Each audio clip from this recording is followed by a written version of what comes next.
Bonsoir tout le monde, c'est le Cercle du Clos, soirée spéciale live. Bon, il y a 5 spectateurs annoncés, mais je pense qu'il doit y avoir des gens du cercle même. Donc on y va tout de suite. Alors, on voulait avant rendre un hommage à Tenman. Pourquoi rendre un hommage à Tenman? Parce que il a été décidé en Allemagne de faire fondre un de ces monuments pour soi-disant se venger du communisme russe ou des Russes. Mais tout ça n'est pas très sérieux. Ça a toujours été un homme politique allemand. Il s'est battu dans les rangs de l'Allemagne pendant la Première Guerre mondiale. Il a toujours été très affiché à gauche, social-démocratie puis communisme. Bien sûr, il suivait la ligne du Comintern, mais en l'occurrence, c'est un Allemand. Ça n'est pas un Russe. Et dans les années 30, il a participé tout seul avec les camarades communistes allemands à la résistance contre, d'une part, le gouvernement de la République de Weimar, puis la résistance contre les nazis pour établir le communisme. Donc non, ça n'est pas un russe. On est en train de démolir la statue d'une des personnes qui peut représenter presque la résistance entière contre le nazisme en Allemagne. C'est incroyable. Et veut la renvoyer en Russie. C'est à quoi comme sens ça?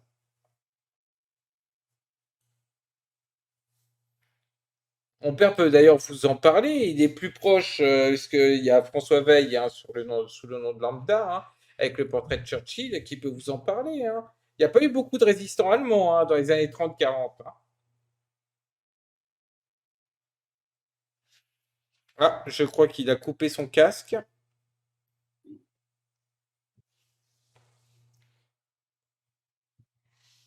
En J'ai eu l'occurrence. l'honneur de connaître des communistes allemands qui avaient séjourné en camp depuis 1934. Est-ce que vous m'entendez? Oui, oui. Oui, alors effectivement, c'est surtout les communistes en Allemagne qui ont résisté à la montée d'Hitler. Alors par contre, tu fais de l'écho. Ça, c'est un problème, léger problème technique, aléa du direct. Mon père fait de l'écho. Mais je pense qu'on a bien résumé pour Tellman. Alors, force à Tellman, je suis désolé, qui, pour le coup, s'est conduit de façon héroïque pendant, les années 30, entôlé en camp de concentration en 1944. Ensuite, les nazis ont été, alors qu'ils l'ont tué eux-mêmes, ont été jusqu'à accuser les Alliés, lors d'un bombardement, d'avoir tué Tellman. Vous voyez le truc. Donc je suis désolé, hein, même si j'ai du respect pour, si on peut avoir du respect pour Honecker, voilà, Tellman a fait bien plus. D'ailleurs, vous pouvez voir la petite vidéo hein, qui est mise là en bas, à cet endroit, qui montre un tout petit peu la grandeur du personnage. Donc honte totale et intégrale à l'Allemagne de devoir détruire et de faire du révisionnisme historique. De devoir détruire l'image de Tellman et faire du révisionnisme historique intégral. Voilà, voilà, pour ce qui est de Tellman. Alors, il y a une petite chose qui n'avait pas été prévue au programme. C'est un petit hommage par rapport au correcteur et à sa chaîne YouTube. Je pense qu'on essaiera de le rajouter dans la description. Il a fait une vidéo parlant du cercle. Bah écoute, c'est très bien. Merci au correcteur. Alors, on va plus maintenant se centrer sur une discussion sur la situation actuelle. Bien sûr, je n'ai pas seulement moi parlé. Il y a la présidente qui est à côté. Il y a tout le monde qui peut vous dire bonsoir d'ailleurs. Bonsoir. Bonsoir. Alors, Bonsoir. avant, ce qui serait bien, c'est que vous vous présentiez les uns après les autres, puisque vous êtes tous du comité de direction, sauf Olivier. On va commencer par le sieur Garcia. Bonsoir, alors moi je suis Ilia alias Garcia, le traducteur préféré et le reporter préféré du Cercle du Clos. Jadis, je fus même le porte-parole du dit Cercle du Clos. Je vous accompagne ce soir, j'accompagne mes camarades avec ma douce voix suave et sucrée. Et je laisse la parole maintenant au sieur Youssef. Bonjour, c'est moi Sir Youssef. Non, j'aurais dû plus dire bonsoir. Bah, je suis l'un des plus, comment dire, des plus spéciaux du membre du cercle du clos et je suis qui dirige à peu près la section histoire avec mon camarade Fred. Voilà. Alors, vous voyez si on est une espèce de bande de rouge-brun, là, encore une fois. Bon, un des membres les plus éminents du comité de direction s'appelle Youssef. On Et va continuer. il mesure les crânes. Voilà, et Voilà. on va continuer avec Esteban. Donc moi c'est Esteban. Je m'occupe principalement avec Kevin de l'infrastructure informatique du cercle et puis voilà, je suis content d'être là. Alors, maintenant, nous avons Jean, Marie-David, ou Jean, tout simplement. Oui, bonsoir. Heureux d'être là également. Bien sûr, il y a mon père que vous connaissez pour être passé sur Hyper TV, qui est le Sieur Lambda, alias Bonsoir à Lambda, mais tous. François Veil. Bonsoir à Et, tous. et Est-ce que ça passe normalement ça passe normalement. Et nous avons Noah, si tu veux dire un petit mot. Oui, bonjour. Moi, je touche un peu à tout dans le serveur, mais je suis surtout le secrétaire. Voilà. Nous avons Olivier qui n'est pas au comité de direction, mais qui a un parcours un peu spécial parce que à l'origine, c'était pas un communiste. Et ça serait intéressant que vous l'entendiez avant qu'on commence sur la discussion sur la situation actuelle. Bonsoir. Tu as autre chose à dire, Olivier, par rapport à ton parcours? D'accord. Ah ben non, moi je suis plutôt, on va dire, je viens plutôt du royalisme, mais toujours intéressé aux questions sociales, d'où ma présence ici. Et j'ai découvert récemment un peu l'histoire de l'URSS, qui a été un peu... j'ai eu on va dire, une autre perception de ce qu'on pouvait nous enseigner. Est-ce que tu en tires un petit peu une forme de mensonge qu'on ait pu apprendre, non pas sur la partie royaliste, mais sur la partie capitaliste du terme, en rapport à justement? Je pense justement que dans l'historiographie officielle, que ce soit l'ancien régime avec le catholicisme, qui a été quand même plus ou moins une réussite, un contre-pouvoir à l'argent, et l'URSS, il y a une déformation historique de ce qu'on enseigne aux écoles.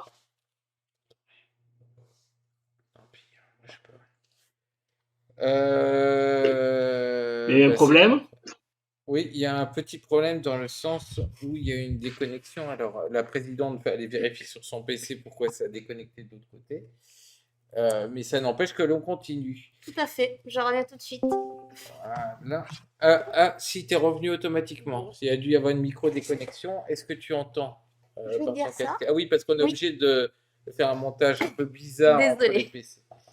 Alors, ensuite, nous avons la présidente du cercle, la présidente actuelle. Vous savez qu'on a une présidence tournante au niveau du cercle. Aurore Veil, présidente du cercle, élue par la majorité du comité de direction. Voilà. Elle est là pour réguler le fonctionnement du cercle, au moment où il peut y avoir des brouilles entre les membres. On va dire que je joue un peu le rôle de gendarme. Voilà. Je fais un peu le tampon. Voilà un petit peu pour la présentation des quelques membres que vous pouvez ne pas connaître, pour ceux qui voulaient se présenter, pour ceux qui ne voulaient pas se présenter, en l'occurrence. Maintenant, on va parler de la situation actuelle. Alors, quelque part, on doit s'intéresser actuellement, ça nous embête, parce qu'on voudrait bien parler de la France surtout, mais on est obligé de parler de la situation russo-ukrainienne. Et pour ça, je vais demander à notre spécialiste, qui est Garcia, un petit peu de s'exprimer sur la question. Alors déjà, il y a quelque chose qu'il faudrait faire, juste une petite, mais pas si petite parenthèse qu'il faudrait faire quand même. On est aujourd'hui le 25 mars, si je ne m'abuse. D'accord ? Oui. Ça fait un mois. 2022.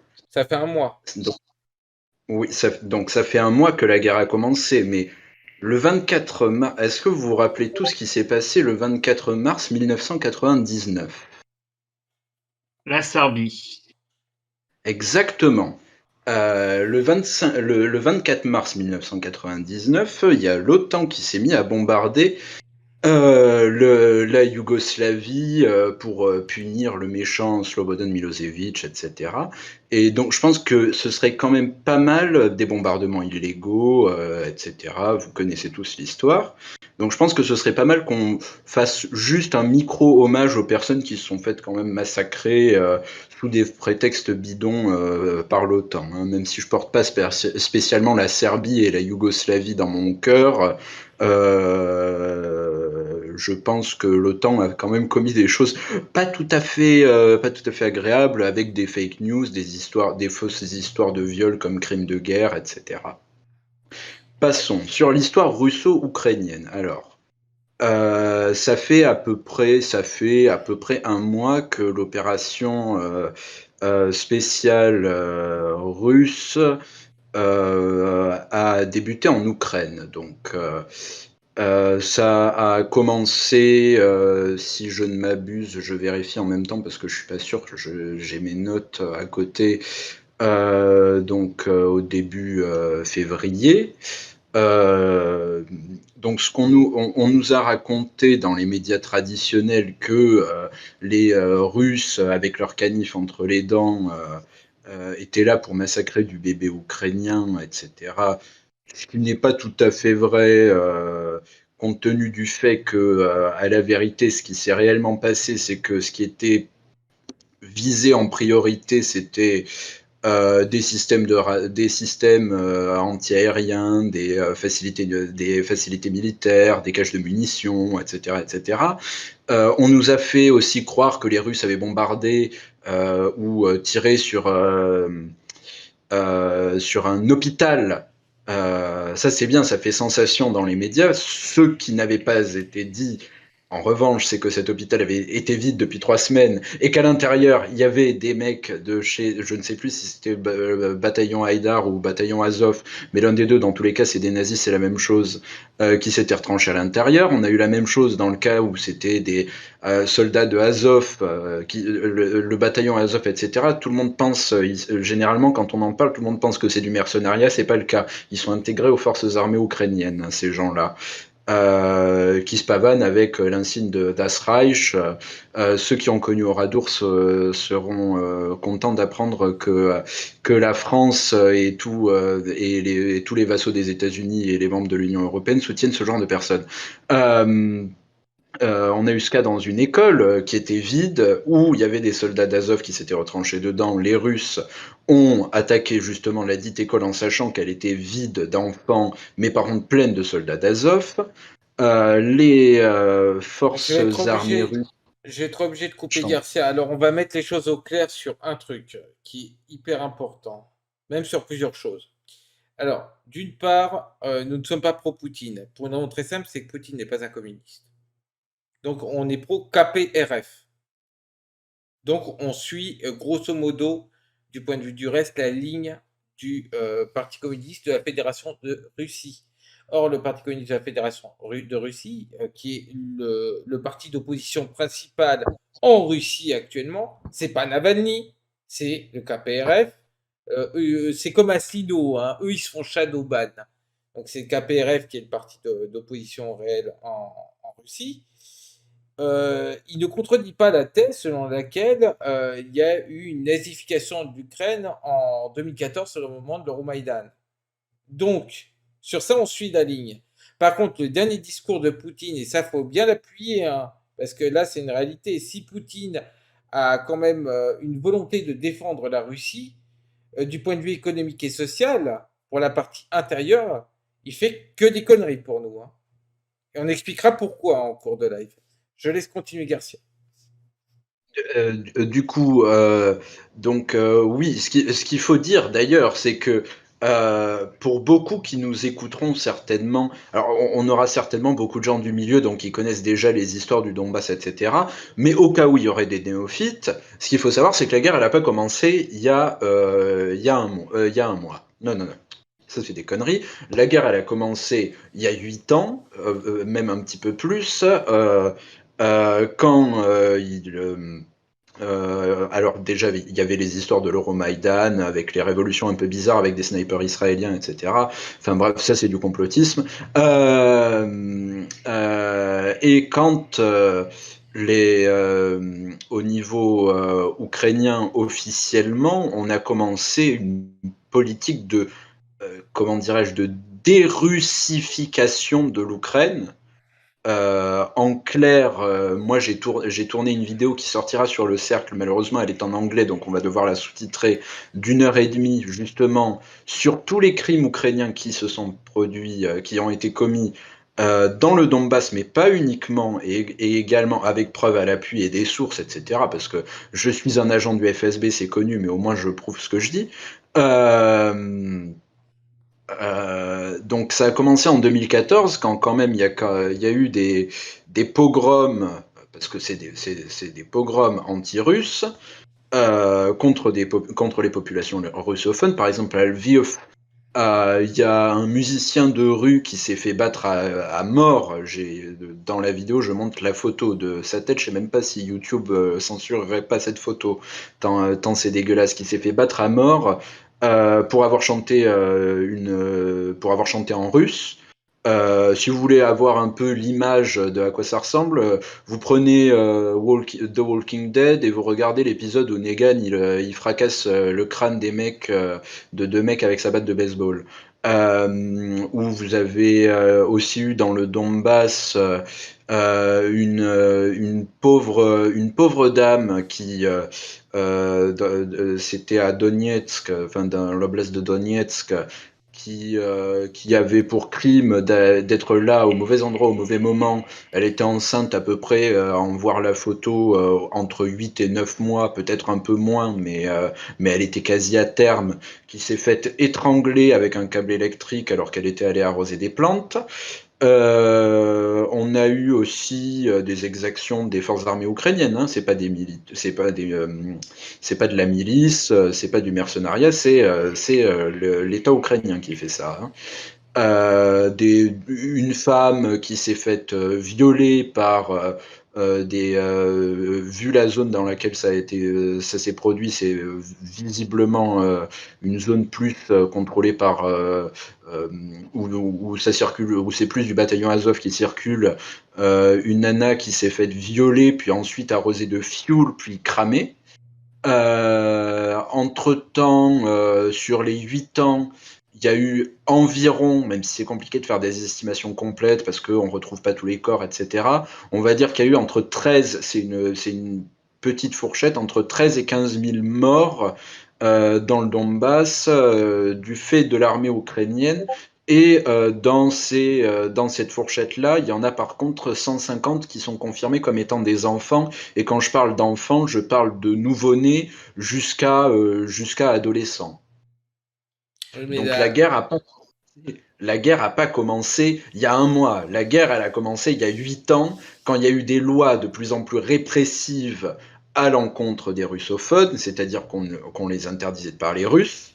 Vous pouvez parler russe à la maison si vous voulez, tant qu'on vous entend pas. Il y a eu une loi, si je me souviens bien, pour faire en sorte que l'ukrainien soit que tout soit écrit en ukrainien et qu'on puisse interdire d'embauche des personnes qui ne parlaient pas la langue ukrainienne. Il y a même des représentants ukrainiens. J'ai les sources qui seront dans la vidéo qui sera publiée, qui disaient qu'il fallait avoir un QI inférieur pour ne pas être capable d'apprendre à parler ukrainien et continuer à parler russe.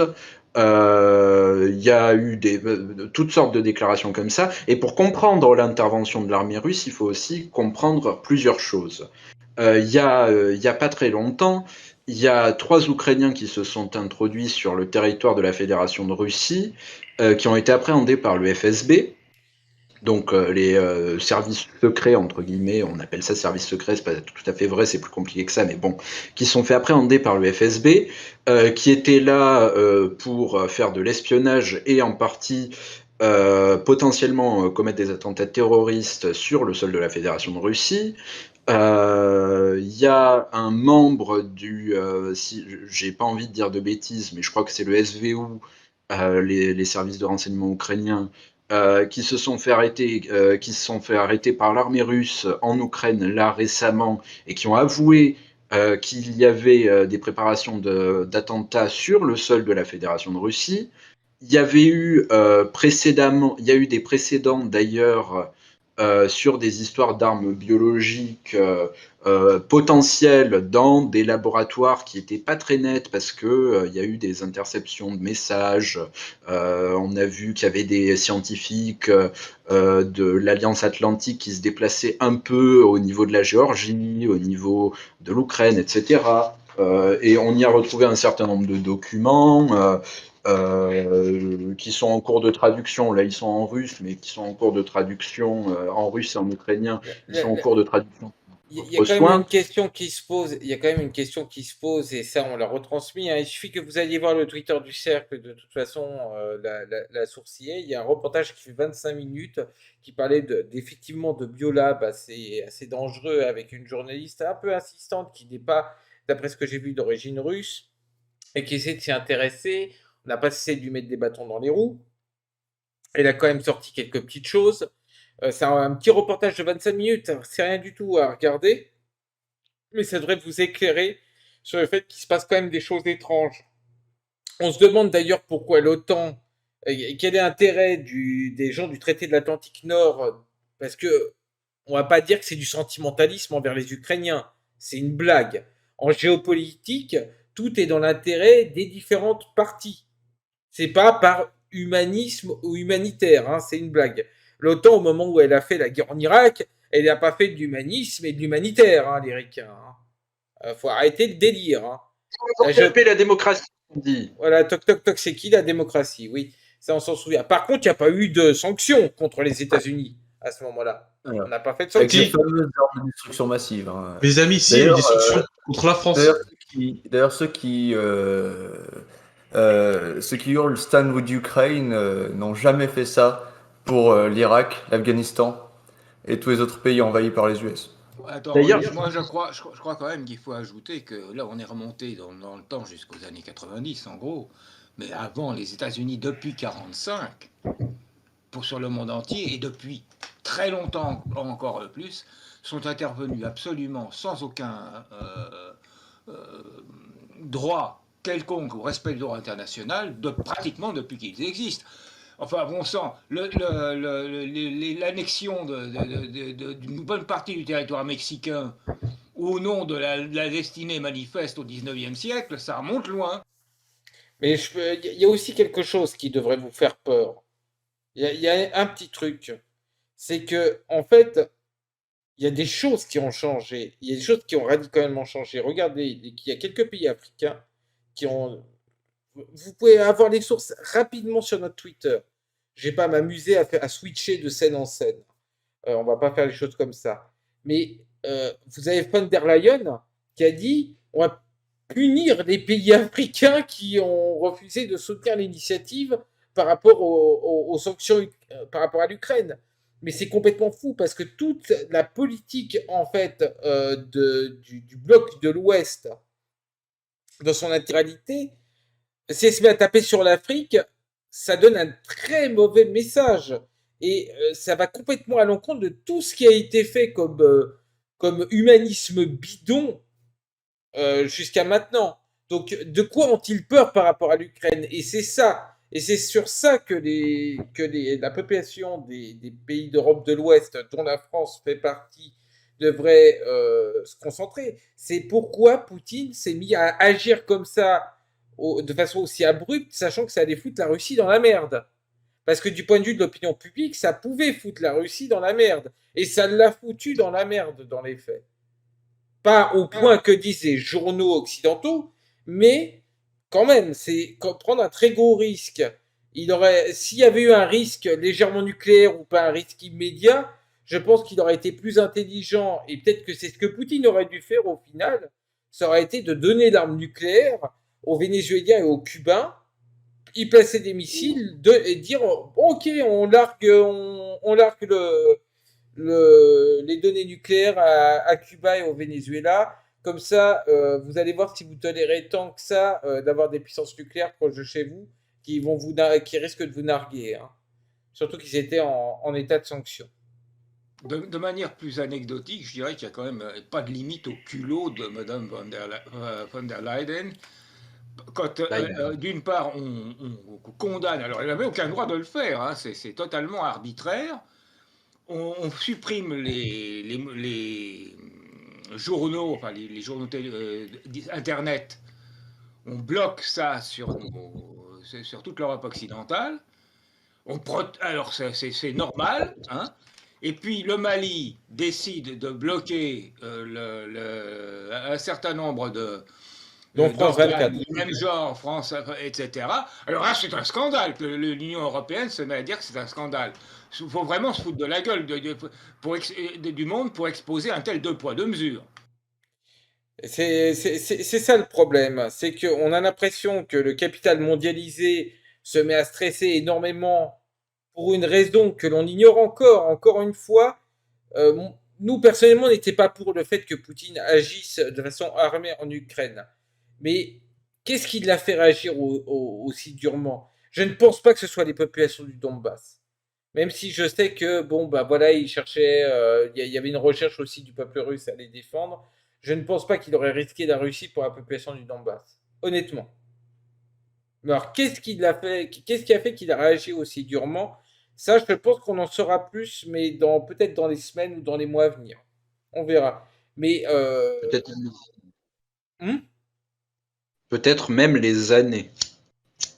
Donc, préparez-vous, par contre, ça à avoir un gros choc. En plus, les puissances occidentales ils nous font quand même, les ricains ont quand même un culot immense, c'est que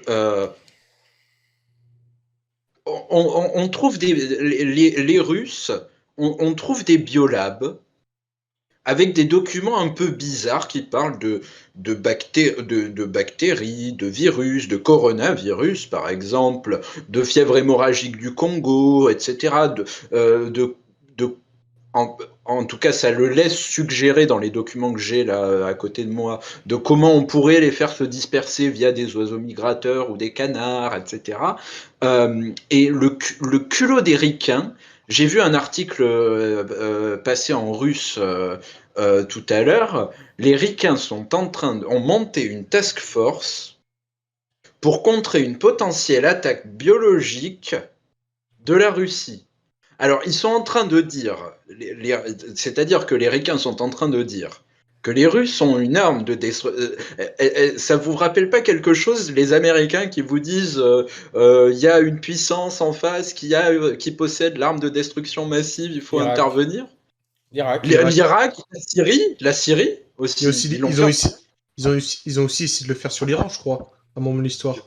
Oui, sur l'Iran, mais ça n'a pas fonctionné. C'est quand même à un moment, une fois, c'est une occurrence, 2 fois une coïncidence. La troisième, c'est une récurrence. Après, il y a d'autres petites choses dans l'actualité. Il y a aussi ce qui est lié aux deux phénomènes. Aux deux phénomènes conjoints de cette histoire de suite de crise du coronavirus et aussi de crise ukrainienne. C'est l'histoire d'inflation. Les histoires d'inflation, elles sont apparues précédemment à l'histoire ukrainienne. L'histoire ukrainienne n'a fait qu'en rajouter. Mais ce qui me fait un peu rire, c'est les gens qui disaient ouais, mais si on sort de l'euro, en fait, on va avoir des problèmes avec les retraites et le coût de la privatisation des assurances. Mais en fait, c'est vous qui. Il y a. Les gens qui veulent plus de la retraite par répartition, ben voilà, mangez-en. Mangez-en. L'euro va se dévaluer, c'est évident, avec tout ce bordel. En fait, si on en croit même la dernière vidéo qu'a fait François Asselineau sur UPR TV, on voit bien que la Russie est pas si isolée que ça. C'est plutôt quelque part le monde qui est passé du capitalisme industriel au capitalisme financier intégral, capitalisme de service, qui est en train de crever petit à petit. Et d'ailleurs, on va renforcer cette analyse dans la partie qu'on citera du point de vue politique. Vous vous rendez absolument pas compte que vous allez être passé à la moulinette. Nous avec, nous on est dans le même bain, donc c'est la même chose. Mais réfléchissez-y. Parce que la Russie est isolée de tout le monde. Bon, d'accord. Alors la Russie, elle est alliée avec la Chine, puissance nucléaire. Industriel, L'Iran, puissance nucléaire. puis pétrolière. L'Iran, Et c'est pas acté que c'est devenu une puissance. oui, mais Israël, c'est pas acté qu'ils ont l'arme nucléaire. Tout le monde sait qu'ils l'ont. C'est bon, faut pas se foutre de la gueule du monde non plus. Bon, l'Iran, puissance nucléaire, je disais, et pétrolière, ils ont, parce que les Ricains ont quand même, quand ils ont vu qu'il y avait la merde qui arrivait avec les sanctions face à la Russie, ils sont allés faire disculpame el pueblo vénézuélien, nous avons problème, nous avoir besoin un peu de fuel, s'il vous plaît, vous plus avoir sanctions. Ils sont allés mendier comme des Roumains les Vénézuéliens. Les Vénézuéliens, après avoir été mis sous embargo, après s'être pris des sanctions dans la gueule, et après avoir crevé de faim à cause des Ricains, ils leur ont dit allez vous faire foutre. Donc les Vénézuéliens sont avec les Russes, les Cubains, bon, ils n'ont pas grand-chose, mais ils sont avec les Russes. La Corée du Nord, ça vaut ce que ça vaut, elle est avec les Russes. Donc il y a la Chine, l'Iran, la Corée du Nord, le Venezuela, plusieurs pays en Amérique latine. Il y a des pays africains qui résistent quand même aux menaces de l'espèce de zinzin Schleu von der Leyen. Qui dit à la chicotte, parce que ce qu'a fait von der Leyen aux pays africains, c'est quand même les négros, si vous nous suivez pas, parce que c'est ça, hein, les négros, si vous nous suivez pas, c'est la chicotte. Hein. Moi, je voudrais rien d'autre qu'une maîtresse d'esclaves parler. Ça fait penser à ce qu'il y avait eu avant-guerre. Hein. Vous vous souvenez des certaines opérations au Cameroun vous vous souvenez des Allemands, bon, où ils avaient colonisé Avant la le guerre de Cameroun. 14, tu veux dire. Oui. Tu peux rappeler cette histoire, s'il te plaît? Bien, c'est très simple. Papa de Hermann, le gros Hermann, alias Göring, hein, il était gouverneur dans ce coin-là et il est renommé pour avoir commis les premiers génocides allemands connus. C'est traditionnel. Donc, moi, il y a un truc, il y a aussi d'autres choses qui me sidèrent et qui me font dire aussi maintenant, et c'est quelque chose qui va peut-être choquer des gens. De toute façon, on le verra dans le chat. Vous pouvez vous exprimer, hein, d'ailleurs, dans le chat. Si on a des gens qui sont opposés, etc., on va pas vous manger quand même. Ce serait un petit peu n'importe quoi. Si, moi je suis russe, j'ai le couteau. On va pas obligatoirement bannir d'ailleurs ce qui aura décrit, sauf si c'est des trucs du genre cercle du Prout ou autre, parce que ça vaut rien. Mais quand même, moi, il y a un truc. Les gauchistes, pour moi, je pense que beaucoup sont quand même au final. Je parle pas de la piétaille, hein, et beaucoup sont au final au niveau des dirigeants. Je pense qu'ils doivent être payés d'une manière ou d'une autre. C'est pas possible. Du point de vue des gens qui sont patriotes en France, ou même de certains qui dépassent le patriotisme et le nationalisme, vous êtes hyper violent. Vous êtes hyper violent. C'est-à-dire qu'il y a un mot qui dépasse, c'est la cartouche. Bon. Par contre, quand vous voyez des croix gammées circuler en Ukraine, quand vous voyez un certain nombre de trucs qui sont vraiment le bruit des bottes, vous n'êtes pas là en fait. Et quand on vous interroge, vous dites ah mais non, mais il n'y a pas que ça en Ukraine. Ben, j'aimerais vous voir aussi modéré sur les dossiers français. Parce que vous ne l'êtes pas. Donc. Qui encore, il nie le nazisme de l'Ukraine. Oui, et moi, je me pose des questions. Je me pose des questions sur ce que. Qu'est-ce que vous voulez obtenir en fait? C'est quoi le but en fait de tout ça? Les événements récents révèlent quand même une assez grande hypocrisie. Par exemple, je crois que c'était à Toulouse. Je crois que notre ami Garcia ici C'est de quoi je parle. On a pu entendre un discours, hein, la première fois qu'il y a la guerre en Europe en 80 ans. Bon, la Serbie n'est donc pas une nation européenne. Non, c'est une nation asiatique. C'est ça. Bon, donc toute cette affaire, en plus d'être extrêmement dangereuse, révèle une certaine hypocrisie, notamment dans des éléments de soi-disant gauche. Il y a Sébastien qui est arrivé, je ne sais pas s'il s'exprimera sur le live. J'ai pu exceptionnellement venir. Alors, oui, mais tu es enregistré en direct, Sébastien. Pardon. Alors, Sébastien Ier, voilà, l'élément fasciste du cercle, soit dit en passant, d'après les... Antisémite. Voilà, antisémite d'après les gauchistes. Hein? Ah oui, oui. Nous savons tous très bien que je suis un gros fasciste, antisémite. Ouais, même surtout. si, Hein. Normal, vu que t'es royaliste. sachant que personne n'a jamais pu me trouver une phrase de ce genre. Hein. Sauf qu'il nous accepte bien, il a un petit peu évolué puisqu'il a accepté le pacte roico-communiste. Donc, rien que ça. Donc, les gauchistes, vous allez pouvoir être très mécontents. C'est-à-dire que, en fait, en parlant vrai et en ayant un discours qui soit correct, avec du débat, avec des preuves amenées, ben, il y a des gens qui peuvent aussi changer. Et si vous tapez dessus, évidemment, et si vous les traitez de fachos et tout, avec en plus, putain, des gars, ils ont quand même un emblème avec un mégaphone, quand même. Ça me fait toujours rire.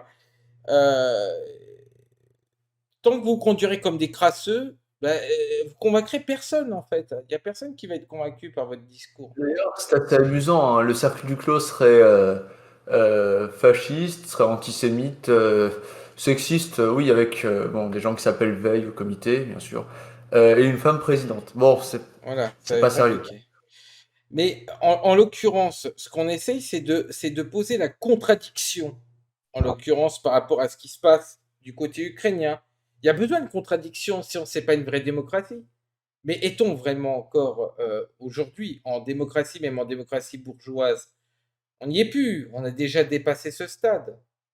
Vous êtes quand même passé devant une crise où on vous pique des libertés, où le gouvernement peut faire hop, remettez un masque, hop, le pass sanitaire, hop, retirez le masque, hop, retirez le pass sanitaire. Ça vous plaît ça? Vous voyez Hop, on vivre rajoute 50 une ans dose. vous voyez vivre 50 ans comme ça? C'est ce que vous avez envie? C'est ce que vous visualisez comme avenir pour vous-même et vos enfants? Il faut quand même ajouter aussi que, bon, cette histoire de Covid, pour ce qui est de l'élément médical, on parle quand même d'une maladie qui, sur un an, sur les 2 ans de la crise du Covid, hein, a fait 0,0003% de pertes sur la population mondiale. Donc, Tout ce le que monde nous l'on peut annonçait la observer, peste noire. oui, voilà, c'est ça, presque quasiment la peste noire ou le nazisme. Donc, ce que l'on peut observer quand même, hein, c'est que on prend des mesures qui ruinent l'économie, qui vont sans doute traumatiser pas mal de monde, hein, notamment avec les confinements, qui ont déclenché toutes sortes de pathologies psychiatriques dans la population, surtout chez les enfants qui sont en plein développement, pour quelque chose qui est à peine plus violent que le H1N1 à l'époque.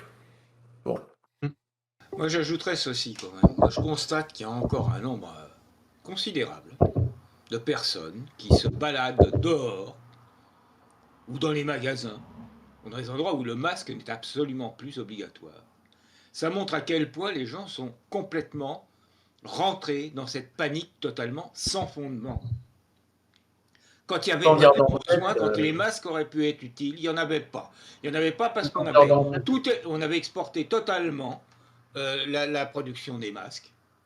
Hein, là, ça aurait pu être utile. On aurait eu des masques efficaces à ce moment-là. Bah, le premier épisode Covid aurait sans doute passé sans confinement.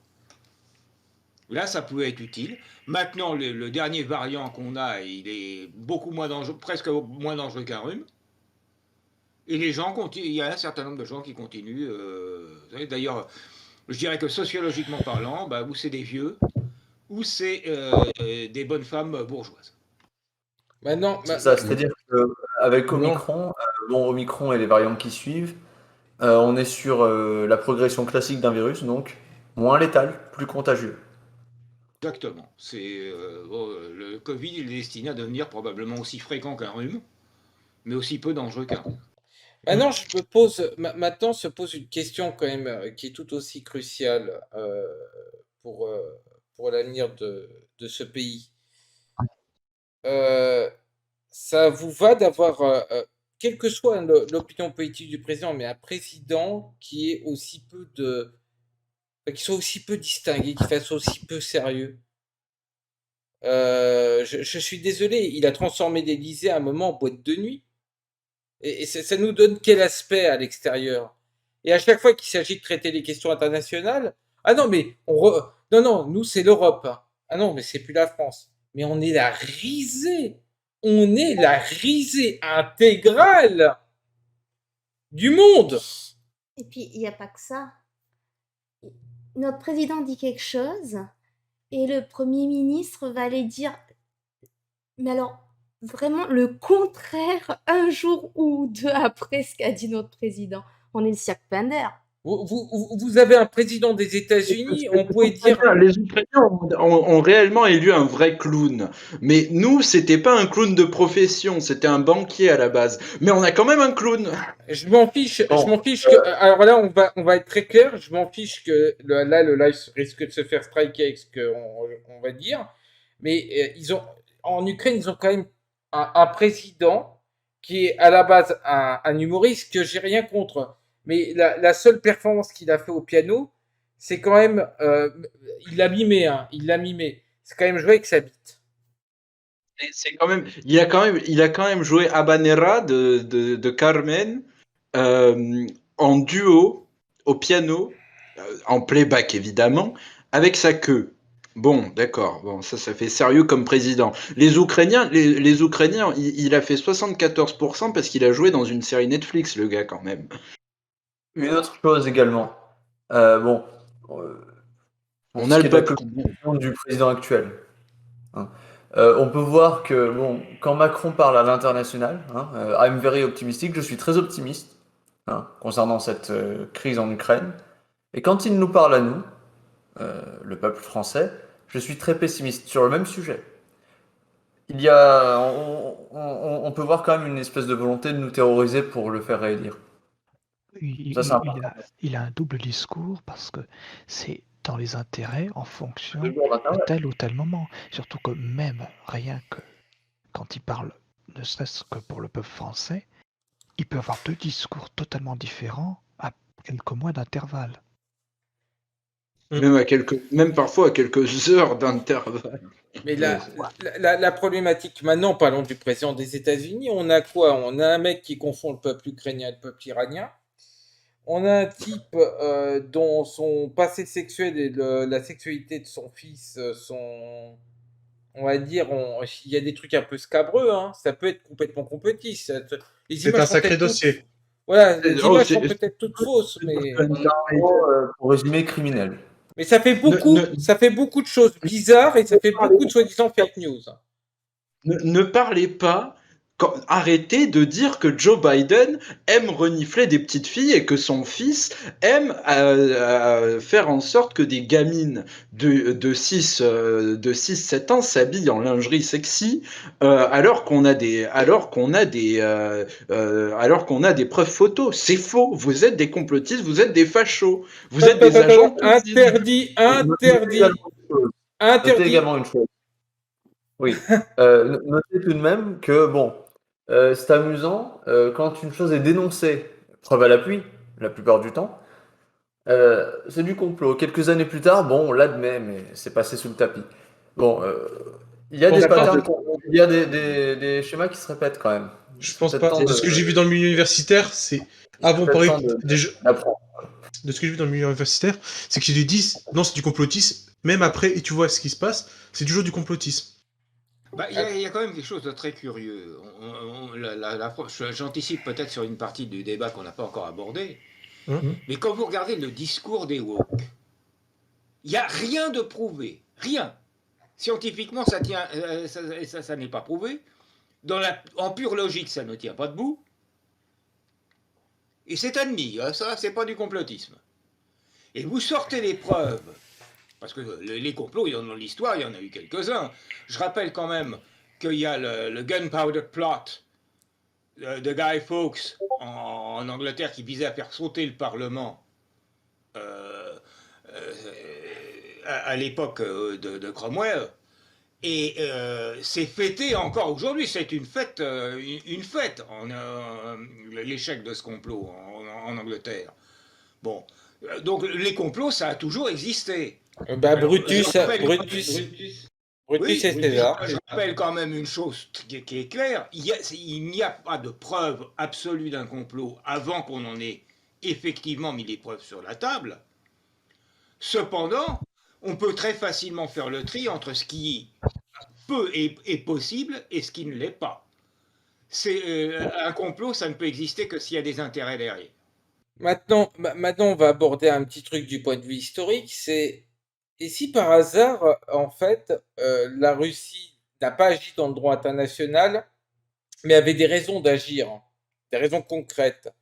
Posez-vous maintenant la question, au vu de ce qu'on sait maintenant sur l'historique de Staline. Moi, j'étais un anti-stalinien à la base, et puis j'ai vu des documents qui m'ont fait « Allez, on retourne, c'est bon, je me suis fait avoir ». Maintenant, posez-vous un certain nombre de questions sur le dossier stalinien, même par rapport à l'Ukraine, le fameux Holodomor. Moi, je vous engage à regarder les éditions des gars et à lire Annie Lacroix-Rice. Mais peu importe, cette histoire, elle sent quand même beaucoup de bidon, et pour une raison très simple. C'est pourquoi Staline aurait voulu déclencher une famine. Alors, on va reprendre même l'historiographie de Poutine. C'est-à-dire, Poutine a dit qu'avant qu'il y ait l'Union soviétique, il n'y avait pas d'Ukraine, que c'était relié à la Russie, etc. Mais si on prend ça comme base, en fait, ça veut dire que Lénine et Staline auraient volontairement donné une forme d'indépendance, tout en restant dans le giron soviétique, mais une forme d'indépendance à l'Ukraine. Tout ça pour ensuite l'affamer, sachant qu'ils avaient déjà des opposants en Ukraine, pour se foutre encore plus dans la merde. Staline voulait se foutre encore plus dans la merde alors qu'il était en train d'industrialiser l'Union soviétique. Donc avoir encore pire opposition. Tout ça pour en venir à ce que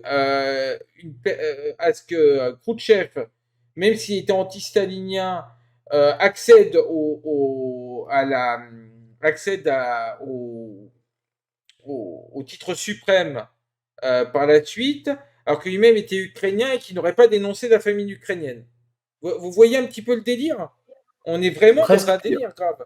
Moi, j'en crois aussi. Par contre, j'ai autre chose. Parce qu'on a publié des documents, on a publié un PDF, vous pouvez le retrouver dans nos vidéos, un PDF qui est sur le site de la CIA, vous ne pouvez pas dire que c'est du complotisme, qui dit que l'organisation communiste en Union soviétique était multi-individus, et que le fait de dire que c'est une dictature est très exagéré. C'est marqué dans le texte.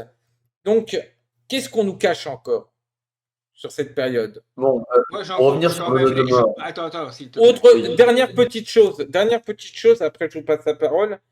Il y a aussi autre chose. Je ne sais pas s'il y a beaucoup de gens qui se souviennent de l'histoire de Lysenko et de comment il a accédé. Mais en fait, c'est à cause de ces famines, y compris de la famine en Ukraine, qui a bien eu lieu, mais qui n'était pas organisée. Elle a eu lieu et elle s'est répercutée sur d'autres pays aux alentours. C'est à cause de cette peur de la famine, cette peur extrême que Lysenko a pu accéder là où il s'est trouvé. C'était un spécialiste de l'agronomie. Enfin, un spécialiste bidon de l'agronomie, mais un spécialiste de l'agronomie pour l'Union soviétique. Parce qu'il avait dit quoi? Il avait dit « je vais vous améliorer vos rendements ». Donc ça veut dire en clair que Staline avait tellement peur de la famine, que l'Union soviétique avait tellement peur de ces histoires de famine, qu'ils ont été prêts à faire confiance à n'importe quel pecno qui leur balançait une théorie vaseuse. Bon, une chose même, donc comme tu l'as dit, pour ce qui est de l'Holodomor, il y a qui serait supposément un génocide, donc c'est ce qu'on nous dit. D'accord, bon, regardons les faits maintenant. On peut observer des sécheresses de la Roumanie à la Turquie, en passant par le Kazakhstan, qui était sous domination soviétique également, en termes de pourcentage de morts, il y a eu plus de morts au Kazakhstan qu'en Ukraine. Bon, et donc c'est supposément un génocide, d'accord. Bon. La notion est ratée. Excusez-nous. C'est-à-dire que par A plus B, par raisonnement logique, c'est faux. Alors c'est là que c'est intéressant. Bon, quand on expose ces faits aux gens, donc je dis que ce n'était, je discutais avec quelqu'un et je lui dis que ce n'était pas un génocide en lui disant des arguments logiques comme ceux que je viens de vous donner. Bon, et donc après avoir prouvé par A plus B qu'en effet ce n'en était pas un, tout ce que je reçois c'est un OK, c'est-à-dire qu'on me traite de nazi pour avoir nié un génocide, un soi-disant génocide dans ce cas-ci. Et quand on apporte la preuve par A plus B que ce n'en est pas un, on nous dit ok, donc c'est-à-dire qu'on ignore la réalité, et quand on vous la met en face, je l'ai ignoré, mais bon, ça va, ça arrive. On a c'est récurrent cette histoire d'ignorer la réalité. C'est là où il faut faire attention. C'est un point qui est assez sensible. C'est-à-dire que si on observe bien, on peut voir ça un peu partout. Et là, ça pose problème. Alors je pense que ça pose un problème général qui n'est pas seulement dans ce type de problème-là. C'est le problème de la négation de la réalité au nom d'une doxa qui me fait penser plus à un dogme religieux qu'à vraiment une analyse des faits. Bon, dernière petite précision, si vous arrivez à les trouver, ces vieux bouquins, qui ont été traduits en français, les poèmes pédagogiques de Makarenka et le drapeau sur les tours, toujours du même auteur, parce que ça se passe en Ukraine au moment un peu après la révolution d'octobre, donc dans la période de la guerre civile, et on voit bien où est le problème, y compris le problème ukrainien. Il ne faut pas oublier que l'Ukraine est alors divisée en deux. Il y a une Ukraine polonaise qui a toujours posé des problèmes, qui est l'ouest de l'Ukraine, et il y a l'Ukraine de l'Est. Et dans l'Ukraine de l'Est, on voit qu'il y a toutes les tentatives de sabotage. Il y avait déjà des provocations organisées par le gouvernement polonais, très, très nettement, le gouvernement polonais, qui était le gouvernement Piłsudski, qui était un gouvernement ouvertement fasciste. Hein, c'était les copains à Mussolini.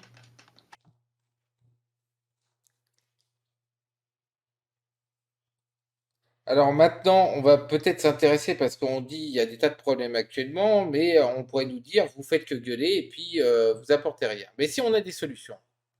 Alors, déjà, quelle est notre vision du point de vue démocratique?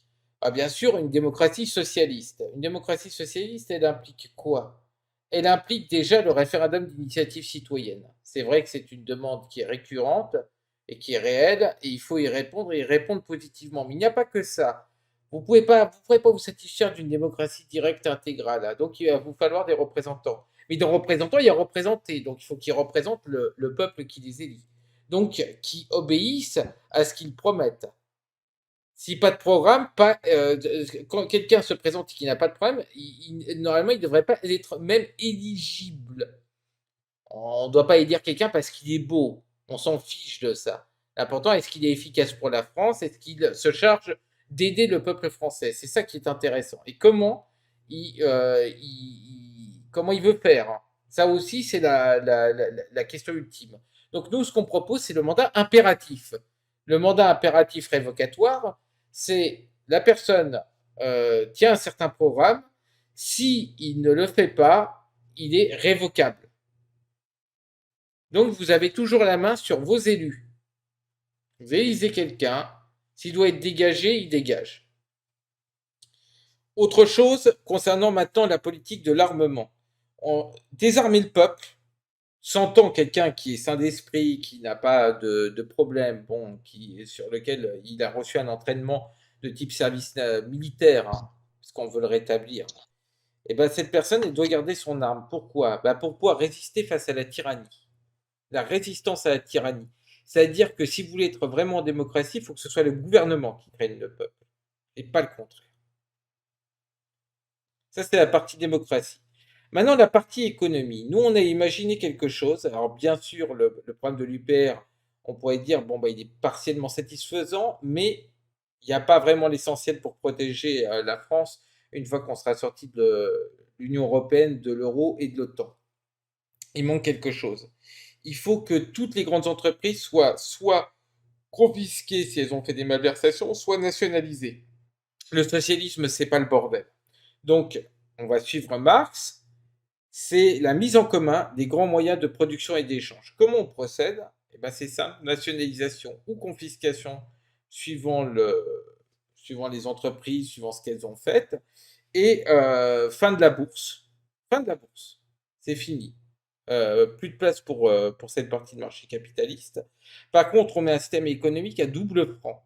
C'est-à-dire qu'on a le franc national qui va servir, d'ailleurs avec l'aide de la carte d'identité, qui va être calqué sur la valeur travail, et l'autre franc qui va être un franc international qui est calqué sur la valeur du marché, pour que les gens puissent voyager. Bon. Mais quand un étranger vient en France, il est obligé de payer en franc international. Et le franc international sera toujours un peu plus cher que le franc national. C'est-à-dire que là, pour le coup, les gens qui ont leur nationalité vont être favorisés dans un premier temps. Bon, on pourrait dire, oui, mais c'est raciste.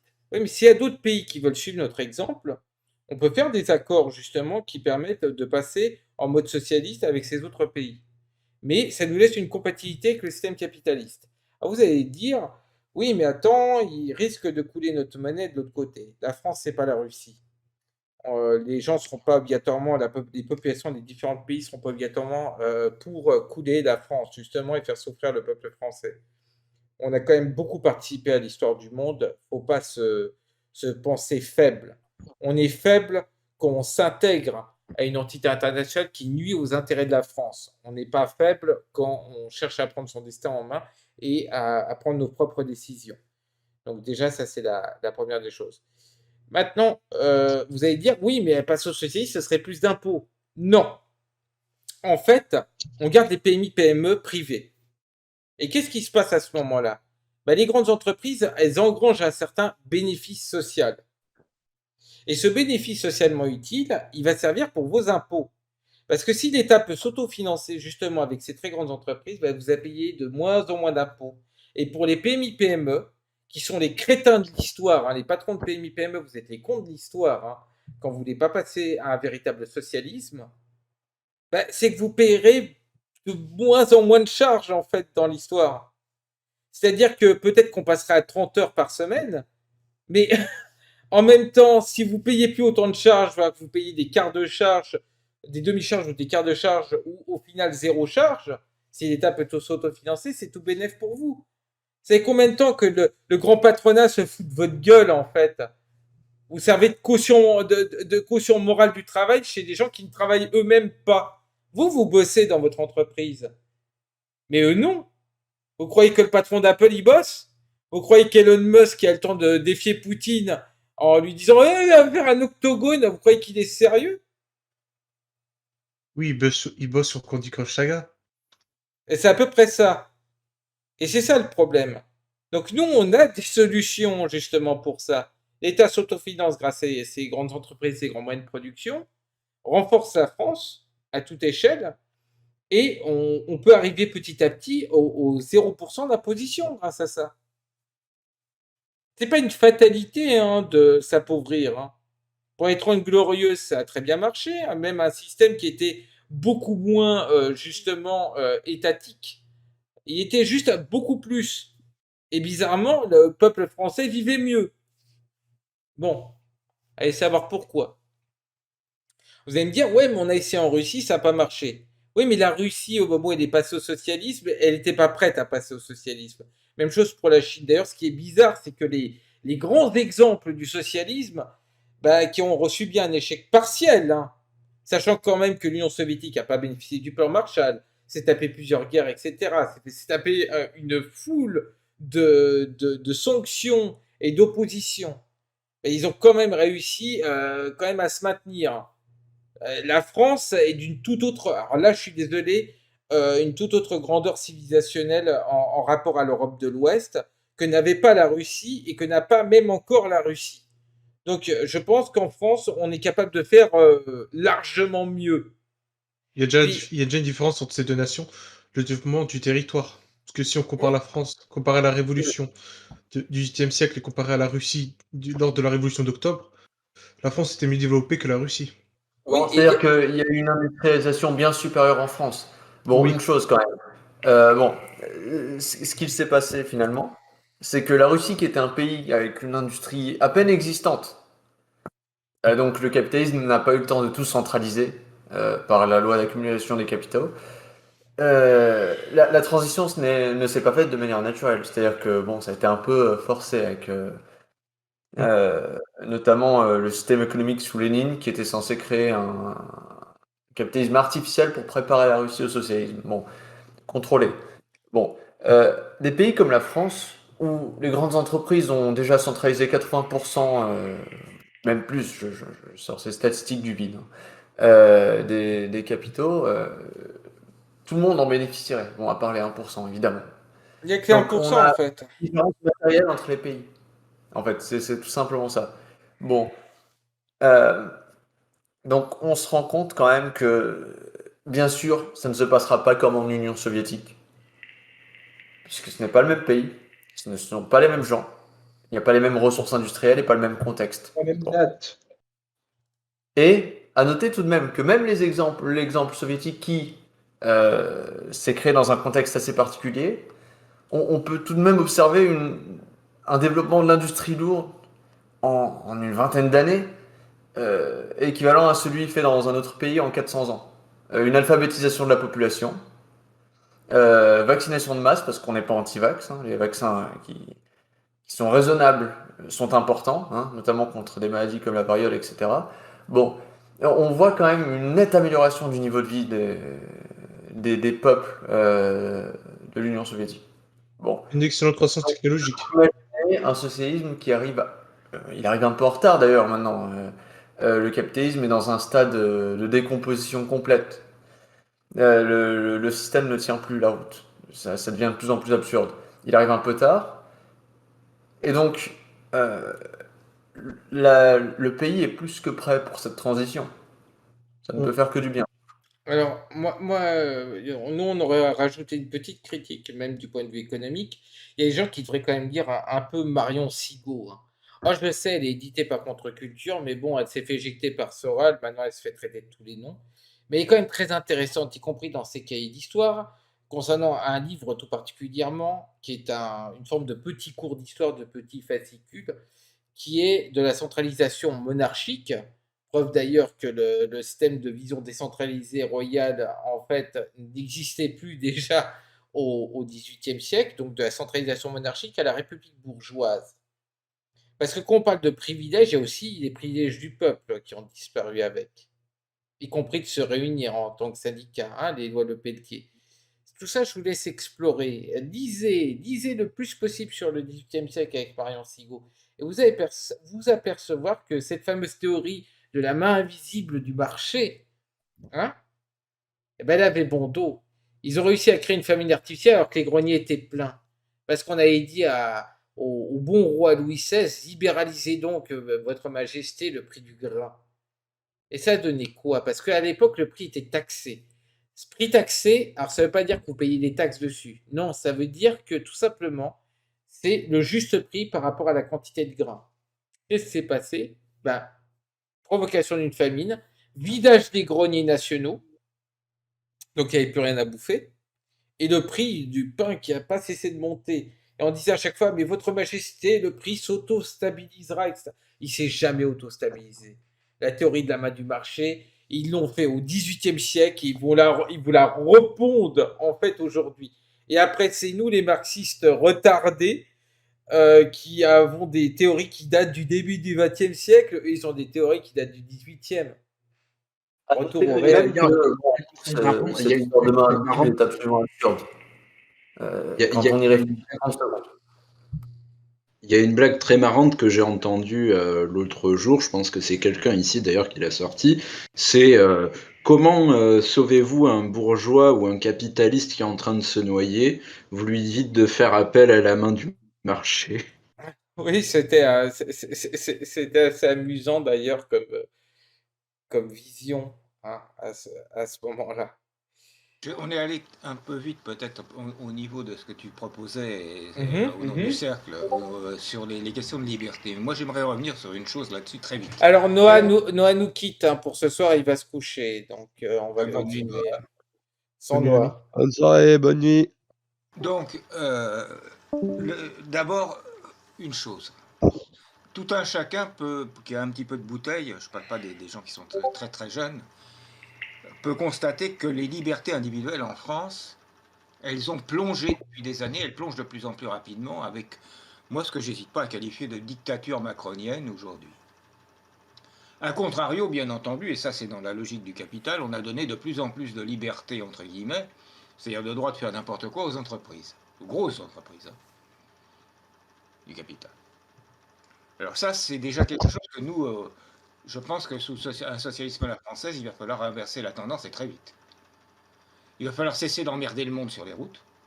Il va falloir cesser d'emmerder le monde dans les restaurants et les cafés, avec les interdictions de ceci et les interdictions de cela, la pseudo-écologie, etc. La seconde chose, c'est que tu parlais du référendum d'initiative citoyenne. Je crois qu'il faut aussi dire que nous, on veut un RIC qui soit sérieux.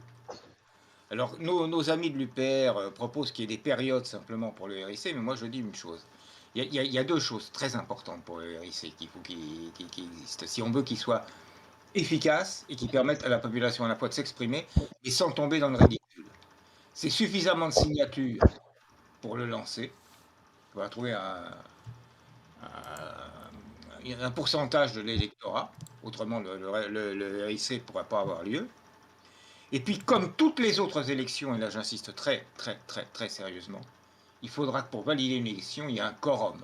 C'est-à-dire qu'il y a un minimum défini à l'avance de pourcentage de l'électorat, des inscrits, donc, qui votent.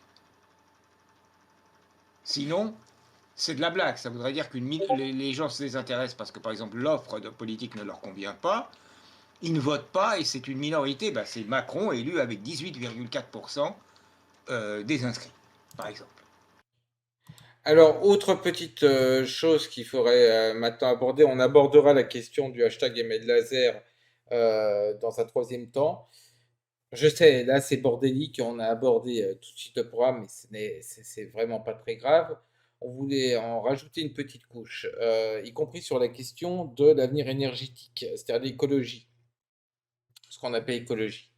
Nous, pour nous, l'écologie qu'on subit actuellement, c'est ce qu'on appelle une écologie religieuse. Elle ne s'apparente pas à quelque chose de très scientifique. Quand vous avez le GIEC qui commence à l'ouvrir, il vous parle d'une augmentation entre 1 et 6 degrés. Alors évidemment, ils prennent le truc le pire pour faire sensation dans les médias. Mais moi, je vous incite, même si je crois qu'il y a un gars qui s'est intéressé aux mensonges du GIEC il y a peu de temps. Les gars, si vous pouvez me retrouver son nom, il est passé sur TV Liberté. C'est Gérondeau qui a Oui, fait Gérondeau, même si ce n'est pas, même si c'est un libéral, même si lui-même a fait des erreurs concernant l'histoire de limitation de vitesse, selon notre point de vue, on creusera cet aspect du sujet dans une autre émission. Mais quand bien même, il a quand même creusé jusqu'au bout. Et le GIEC n'est pas un groupe d'experts. Ce n'est pas un groupe d'experts. Ils font venir des experts et ils sélectionnent ceux qu'ils veulent dedans. C'est-à-dire ceux qui iraient dans leur jeu, en fait. Et donc, on a le droit de se poser la question, est-ce que ce qu'on nous raconte concernant les théories sur le réchauffement climatique sont vraies, oui ou non? Donc ça, on ne va pas y apporter de réponse, mais on va vous laisser creuser. Et j'expliquerai pourquoi sur un certain nombre de choses, on vous dit creuser. Nous, ce qu'on propose, c'est simple, c'est fission nucléaire, mais fission nucléaire sur base thorium. C'est ce que les Chinois sont en train de faire. Ils sont en train de nous la mettre bien profond d'ailleurs. Parce que réacteur assez de fondu plus thorium, ils y vont eux. Qu'est-ce qu'on attend pour faire ça? Ça fait quoi? Comment C'est surtout beaucoup moins la même chose que l'uranium, mais c'est surtout beaucoup moins dangereux que les systèmes à eau pressurisée.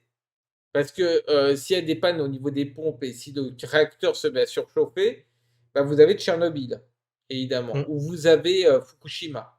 Bon, là on est sur des réacteurs beaucoup plus sécurisés et de ce que j'ai vu du cycle thorium, de ce que j'ai vu, il semblerait que les demi-vies des matériaux radioactifs soient moindres. Après, ça demanderait confirmation d'autres scientifiques. En tout cas, ça, et recherche à plein, comme c'est marqué dans le programme de l'Union populaire républicaine, sur la fusion nucléaire. Donc, plus de pénurie d'énergie. Et abandon de l'écologie condamnatoire pour les citoyens. Qu'on fait passer des super-tankers et qu'on fait des prix des billets des transports en commun, hein, qu'il faudra remettre en service public, bien entendu, mais qu'on les fait à un prix dingue, tellement dingue que les gens ne peuvent plus se payer des transports en commun. Bah, et ensuite, on leur dit, ah, vous êtes des salauds de prendre votre voiture. Je trouve ça un petit peu énorme. On trouve ça un petit peu énorme dans le cercle. C'est presque une blague. Mais ce dont on a peur, c'est pas les super-tankers qui sont les plus nombreux. Ce qui est les plus nombreux, c'est les porte-conteneurs. Et Ouais. ça, c'est une conséquence directe des délocalisations. Ce dont on a peur aussi, c'est que, imaginez un seul instant qu'on vous raconte n'importe quoi et que dans 10 ans, il se passe rien. C'est-à-dire qu'il y aura une partie des gens qui seront partis dans l'écologie religieuse, ils ne le supporteront pas. Ils vont faire quoi? Et Devenir c'est fou. là que... Et devenir violent. Soit ils mettent fin à leur jour, soit ils vont mettre fin à leur jour à d'autres personnes. Ou s'attaquer aux personnes responsables qui ont promu cette idéologie. Ça peut être n'importe quoi. Mais ça prouve aussi un désert éthique, moral et religieux en France. Pendant tout un temps, on a dit les marxistes disent la religion c'est l'opium du peuple. C'est pas ce qu'a dit Marx. Il a dit que c'était l'espoir des personnes sans espoir, etc. Il y a toute une phrase qui est amenée avec ça. Donc nous, on va dire que il faut bien comprendre, et c'est pour ça qu'on veut ramener un peu de transcendance en France, il faut bien comprendre que s'il n'y avait pas eu le christianisme, il n'y aurait pas eu le socialisme. Et donc, s'il n'y a pas le socialisme, il n'y a pas le communisme. Parce que si vous lisez vraiment les évangiles, si vous lisez vraiment les textes des grandes religions, Marx il s'est aussi inspiré moralement de ça. Si vous évacuez toutes les grandes religions, qu'est-ce qui vous empêche? On va dire, pourquoi j'aurais pas le droit de tuer? Pourquoi j'aurais pas le droit de voler? En quoi c'est immoral, etc. Et ça touche réellement à la philosophie profonde. Donc oui, non à la religion quand elle est utilisée par le capital à des fins dégueulasses, à des fins d'écrasement du peuple, mais rien contre au moment où elle fait monter l'éthique et la morale. Chose qui, semble-t-il, est en chute libre en France. Parce que si on veut rebâtir la France, il faut que les gens y recroient à ce pays. Or, l'immigration, c'est l'excès migratoire hein, comme système d'armée de réserve du capital, ça existe. Mais en fait, vous pourrez limiter autant que vous voulez l'immigration. Si les gens ne croient plus dans ce pays, la nation est foutue. C'est comme ce qui s'est passé en 476 avec l'Empire romain. Voilà. Une chute des valeurs. Oui, voilà. La question, c'est est-ce que la France se dénature parce qu'il y a trop d'immigrés, en premier, ou est-ce que la France se dénature parce qu'elle perd ses valeurs civilisationnelles? C'est-à-dire qu'aujourd'hui, on peut parler de société française, on ne peut plus même parler de nation française. Il y a des gens qui arrivent, ou il y a des gens qui disent « Ah mais moi je fais tout le temps ce que je veux ». C'est-à-dire que le jeu devient largement supérieur au nous. Mais à ce moment-là, c'est une société. C'est une forme d'entreprise. Voilà, il y a l'entreprise France, on vient se servir, c'est le magasin, c'est le supermarché. Et en fait, voilà à quoi ça se résume. Sauf qu'une nation, c'est tout autre chose. Et le problème, c'est que les gens devraient se poser la question sur pourquoi ils veulent vivre, justement. Sur leur vision, sur une vision qui n'est pas reliée obligatoirement à l'argent, à la possession. Sans ça, les civilisations occidentales, et plus particulièrement la nation française, risquent de s'écrouler, quel que soit le niveau migratoire. D'ailleurs, on peut penser aussi qu'il y a certaines personnes qui se convertissent à l'islam en France. Et c'est pour ça qu'on peut se poser la question si par hasard les immigrés étaient fichus dehors. si ça résoudrait le problème. Faut pas oublier que un Français bien blanc peut se convertir à l'islam, devenir ensuite passer à l'intégrisme, et que presque des gens qui sont traditionnellement musulmans seraient peut-être presque l'imitateur de ce type de courant intégriste. Ça se pose comme question. Bah, le problème, c'est qu'on n'a même plus nos bases. Le problème, c'est qu'on n'a plus de base, on les a évacuées, on a dit elles sont mauvaises, c'est mal, c'est oppressif, le christianisme est oppressif, alors qu'il a libéré la femme de la servitude du pater familia romain, parce que ça, on ne le cite pas assez. Alors oui, l'Église n'est pas blanche-bleue, mais elle n'est pas non plus l'ogre qu'on a bien voulu décrire, si on s'intéresse La vraiment monogamie. aussi. La monogamie. C'est le christianisme qui a mené à la monogamie par ici, hein, par exemple. Donc ça se pose. Il y a des tas de choses qui se posent là-dessus, y compris sur l'aspect moral et culturel. Pour le reste du programme, hors de la partie économique et sociale, c'est plutôt le programme de l'UPR sur lequel on se calque essentiellement au niveau de la politique extérieure. C'est très bien, il n'y a pas de souci. Oui, Orma, ou Jean-Marie, ou Jean, on va s'occuper de cette histoire d'opération ML laser et la décrypter. Avant tout, maintenant, l'hyperstructure que nous voulons. Alors, on nous dit, vous êtes royaliste, obligatoirement. Non, en fait, on ne va pas prendre position. C'est vous, en tant que peuple, qui allez prendre position au regard de l'histoire et au regard de ce que vous voulez comme superstructure. Une monarchie absolue nous poserait problème. C'est un mode qui est complètement dépassé et ça n'a jamais été une monarchie absolue dans les faits. C'est-à-dire que tout monarque absolu sait très bien qu'il y a à le faire c'est-à-dire un empereur romain, ça se suicide aussi très bien. Ce qu'il faut bien comprendre, c'est qu'il faut une nouvelle lignée. Si les gens choisissaient le royalisme, et il faut que ce soit un dirigeant qui n'ait pas de pouvoir réel, autre que de faire appel au peuple. C'est tout ce qu'il doit avoir comme pouvoir. Un monarque président tel qu'on a maintenant est pire qu'un roi qui aurait simplement comme potentiel que de représenter la France. Il faut bien le comprendre comme ça. Actuellement, on a un monarque président qui est sans limite dans ses pouvoirs. Sans limite. C'est-à-dire qu'il peut toujours dire « j'ai été élu, donc je suis légitime ». Et c'est ce qui se passe. C'est-à-dire que, pour spécifier la chose quand même, la superstructure ici, on considérera qu'elle n'a pas d'importance. Donc que ce soit une république ou une monarchie, c'est-à-dire que le roi n'aurait quasiment aucun pouvoir. Hein. Bon, c'est vrai qu'il faut comprendre. Bon, c'est-à-dire que, je sais pas, mon chien pourrait être monarque. Hein. Ça pourrait presque être ça. Ça pourrait presque être ça, mais plus sérieusement, je pense que c'est populaire. Voilà, c'est un royalisme populaire constituant ou une république populaire constituante, c'est-à-dire constitutionnelle. Donc, dans les deux cas, il faudrait que ce dirigeant suprême soit un représentant, c'est-à-dire qu'il représente l'État, sans être lui-même entièrement l'État. Mais interrogez-vous sur ce qui s'est passé en Vendée, interrogez-vous sur les derniers instants de Louis XVI et posez-vous vraiment les bonnes questions.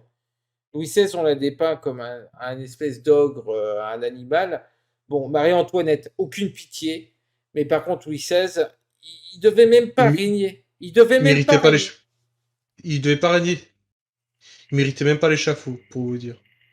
C'est juste la fuite à Varennes qui l'a cloué sur l'échafaud. Et qui c'est qui a poussé derrière, si ce n'est les aristos, dont le roi d'ailleurs aurait eu tout intérêt à se débarrasser, voire le passer avec la fronde, hein?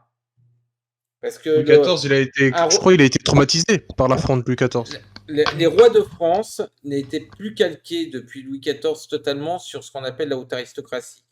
Par contre, Louis XIV a fait perdre énormément d'argent à la France avec les histoires d'entretien de la haute aristocratie plutôt que de les liquider. Mais ça, est-ce que c'était possible à l'époque? On ne sait pas. Mais en tout cas, Louis XVI, tout ce qu'on peut dire, c'est que c'était un excellent scientifique. Et peut-être que s'il n'avait pas eu Marie-Antoinette, peut-être que là, il n'aurait pas trahi la France, en fait. Parce que l'Autrichienne, elle travaillait pour l'Autriche. Mais lisez beaucoup plus sur l'histoire du royalisme en France et posez-vous la question si on n'a pas aussi noirci énormément le tableau sur cette question. Et posez-vous la question au niveau des processus révolutionnaires. Souvenez-vous comment de la mise en place du capitalisme, c'est très vite passé à l'Empire, hein, et l'Empire de Napoléon Ier. Je dirais même quelque chose, c'est pas lisez simplement sur le 18e, 19e, etc. C'est lisez tout court. Parce que on, vous êtes, on vous lave le cerveau à la télévision à longueur de journée et on vous lave le cerveau aussi à lourdeur de journaux. Donc maintenant vous avez Internet, etc. C'est très bien, mais Internet, faudrait savoir l'utiliser correctement. Vous avez accès à plein de bouquins qui peuvent réfuter preuve à l'appui, etc. Et vous donner une autre vision de l'histoire. Et justement, c'est ce qui est important, précisément quand on est dissident entre guillemets, et en particulier quand on est communiste ou à minima socialiste, mais dans le vrai sens, dans le sens originel du terme socialiste, le plus important, c'est la culture, c'est se cultiver sur n'importe quoi, sur l'histoire en particulier, c'est important, mais sur l'économie, mais sur l'art, sur la philosophie, etc. Lisez en règle générale, lisez de la poésie soviétique, ou lisez Platon, ou lisez Marx. Il faut que vous vous cultiviez pour sortir justement du ghetto dans lequel on vous, et nous compris d'ailleurs, dans lequel on nous a mis, dans le ghetto d'information bidon dans lequel on nous a mis, dans le ghetto même musical dans lequel on nous a mis, dans le ghetto artistique dans lequel on nous a mis. On a besoin de se cultiver justement pour sortir de la doxa qu'on nous a imposée à la naissance. Il faut absolument se cultiver pour sortir de ce marasme-là. Donc pas simplement sur le 18e, etc. C'est très important. On est aux recommandations. Hein. Et il faut quand même le dire. On est responsables, tous, collectivement, de ce qu'il se passe dans le pays. Donc, bon, ça c'est quelque chose, il faut le dire. Quand on nous dit, bon, vous ferez, par exemple, on dit à l'UPR, vous ferez 3%, vous ferez 1%, vous ferez 5%, ou qu'on nous dit, nous, vous n'aurez pas beaucoup d'adhérents. La faute à qui? Bon, c'est à vous, c'est aux gens de décider s'ils veulent agir pour protéger leur pays, leur vie et leur futur. Moi, je propose, s'il te plaît, moi, je voudrais donner un exemple précis qui montre à quel point cette façon de raisonner est absolument stupide. Bon, j'ai quelqu'un qui habite pas loin de chez moi, je ne citerai évidemment pas de nom, qui en 2017 m'a dit, oui, j'avais bien un candidat, j'ai jamais su pour qui il aurait d'ailleurs voulu voter, j'avais bien un candidat qui me plaisait au premier tour, mais les médias m'ont dit qu'il n'avait aucune chance, alors je me suis abstenu. Ben, si tout le monde fait ça, les candidats qui vous satisfont, parce qu'au premier tour, il faut voter pour ses idées avant tout, les candidats qui vous satisfont, jamais ils auront une chance de devenir des candidats éligibles. Donc c'est le serpent qui se mord la queue. Maintenant, le cercle a pris quand même quelques autres positions que je vais exprimer après qu'on ait expliqué un petit peu ce qu'est le hashtag Aimé de Laser. Le hashtag Aimé de Laser, c'est un peu notre part gauchiste provocateur. En fait, le but, c'est de choquer sur des combats, une série de combats justes. Pas des combats injustes, hein, c'est pas choquer pour choquer. C'est choquer sur des combats justes. Donc, attendez-vous dans le virtuel sur Twitter à voir ce hashtag tourner et faites-le tourner, s'il vous plaît, faites-le tourner le plus possible. Faites tourner les infos. Et peut-être que vous le croiserez dans la réalité, qui sait. Voilà ce qu'est le hashtag ML Laser. C'est un peu de provoque pour que les gens puissent réaliser qu'on se fout de leur gueule. Qu'on se fout de leur gueule littéralement et réaliser que le capitalisme n'est pas leur ami, qui ne le sera jamais. Parce qu'il faut le répéter, et on le répétera autant de fois qu'il le faudra. Par contre, maintenant, on va rebondir sur la question 3%, 1%. Maintenant, il y a quand même eu un certain nombre de décisions prises. À l'origine, et ça c'est une nouveauté par rapport à l'ensemble des mouvements communistes, à la base, ce qu'on disait, c'est que tous vos malheurs viennent du haut capital. Oui, tous vos malheurs viennent du capital, mais vous l'assistez. Vous l'assistez.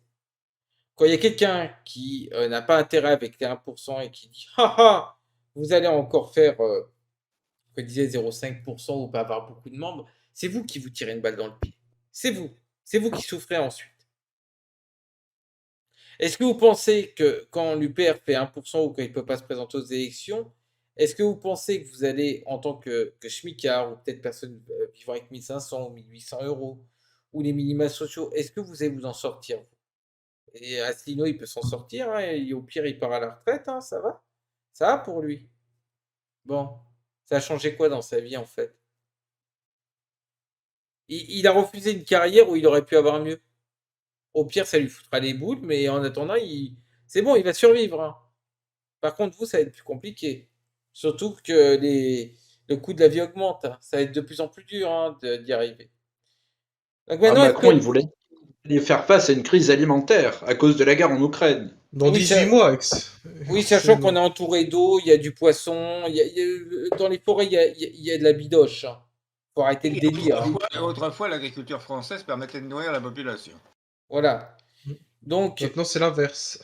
Donc maintenant, la question primordiale, c'est quand est-ce que vous allez vous bouger, en fait, le cul? Ah là, je vais choquer, c'est pas très électoraliste tout ça. Hein. Est-ce que le vote, c'est la solution? Vu que les élections de 2017, on a peur qu'elles aient été truquées, on se demande pour les élections de 2022 ce qui va être. Moi, j'ai un truc à dire par rapport à ça. Tout le monde dit oui, mais faut aller voter, faut aller voter. Ouais, ok. Et aussi de sortir l'excuse des personnes qui sont mortes pour le droit de vote. Faut la sortir. Oui, mais il n'y a pas que ça. Il y en a beaucoup qui sont pour aussi le vote électronique. Ça sent l'arnaque. On a vu ce que ça a donné aux États-Unis. Complotiste, fasciste, tu mens. Ouais. Le problème, c'est que la majorité de la population française accepte facilement les choses. Ils sont où ceux qui, à une certaine époque, se bougeaient le cul quand, par exemple, ils n'avaient plus de pain à bouffer? Ils sont où, ces gens-là? Alors, ils gueulent, mais j'en vois pas beaucoup qui se bougent. Nous, on se bouge, mais vous? Et après, vous vous permettez de gueuler. Vous êtes des spectateurs, là, pour le coup, et des spectateurs en plus souffrants. C'est-à-dire que vous, en fait, vous souffrez. Nous, on souffre parce que, bon, moi, je suis un prolo, hein. Et en fait, les autres qui réussissent pas et qui ont de la thune, hein, même pour eux, c'est très bien. On ne fait pas de jalousie sociale. Hein. Ils travaillent, donc ils ont droit à leurs revenus. Mais ils ont des revenus plus hauts que vous, ils vont s'en sortir. Vous, vous en sortirez de la même façon? Allez. Vous pouvez toujours vous moquer d'eux, mais en attendant, c'est vous qui êtes dans la merde. Et nous avec. Bon. Donc arrêtez de critiquer des gens qui essayent de défendre le pays, de défendre la population. C'est pas bien sérieux. Sans vous, on peut rien faire. Hein. C'est évident.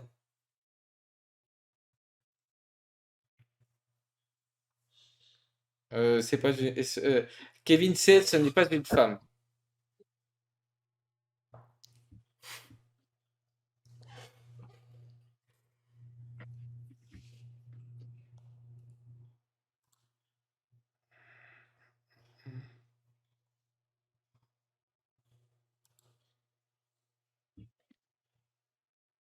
Alors, attends, une minute, on va faire le tri ensuite des questions. Est-ce qu'on a terminé avec le chapitre Je pense qu'on a terminé avec ça. Comme il y a eu la première question, on va répondre à Kevin CL. Alors, c'est qui la meuf avec le béret rouge? C'est pas une meuf, déjà. Un peu de politesse, l'ami. Alors, la meuf avec le béret rouge a certainement eu une opération des cordes vocales récemment pour avoir une voix comme ça. Maintenant, vous savez quoi? On va vous laisser, on va vous laisser poser vos questions et puis on va vous répondre. Et je pense qu'il n'y a pas que l'opération des cordes vocales là-dedans. Oh, vous allez dans des terrains sinistres, mon cher Sébastien. Il faut bien. Ne Il y nous a des faisons donc moments, pas striker une deuxième fois. il y a des moments quand il faut faire le nettoyage, il faut parfois Alors, aller au fond de la poubelle. c'est bête que la modération l'ait suspendu pendant.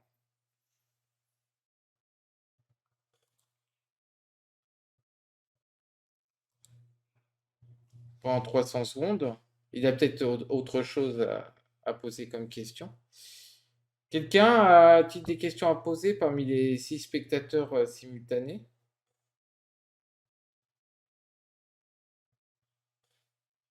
Parmi les 6, il y a moi hein, pour regarder les questions. Moi aussi.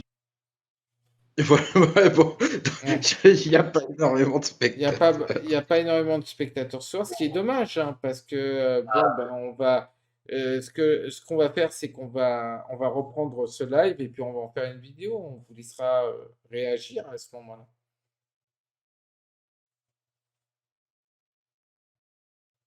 Là, on aura plus On de va temps attendre les pour des 300 questions. secondes. Ça. Alors, Esteban, je te remercie pour la réaction, mais la réaction a été un peu trop dure, peut-être d'un seul coup. Je suis bien d'accord, mais il y avait déjà un autre message qui était totalement à côté de la plaque, donc Alors. Noté. Ouais, c'était Ah sur oui, moi. d'accord. Non, c'était j'ai chié dans mon froc ou des bêtises. Attends, je regarde un tout Bon. petit peu en plus qui c'est.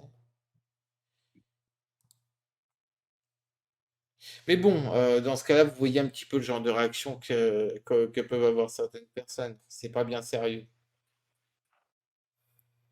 Bon, le gars, le jour où justement on sera rendu à se battre pour notre survie, le mec sera sûrement planqué dans un terrier à renard.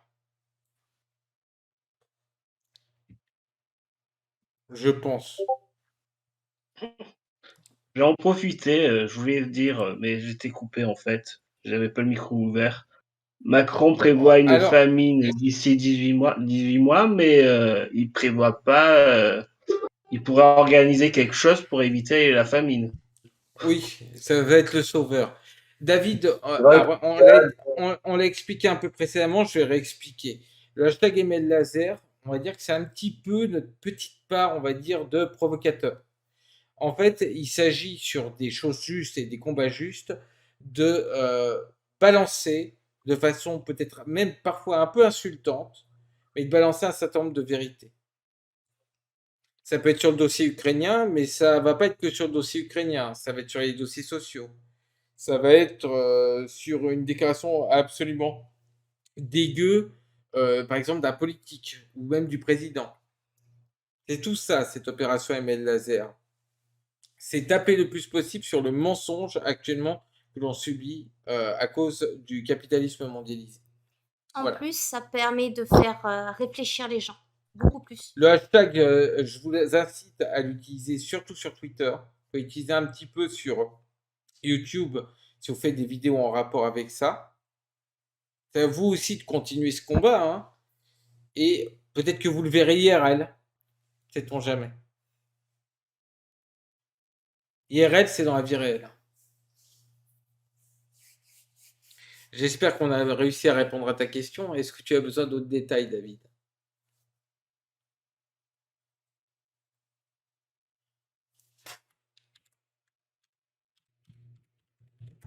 Voilà. Il suffit d'aller regarder sur Twitter.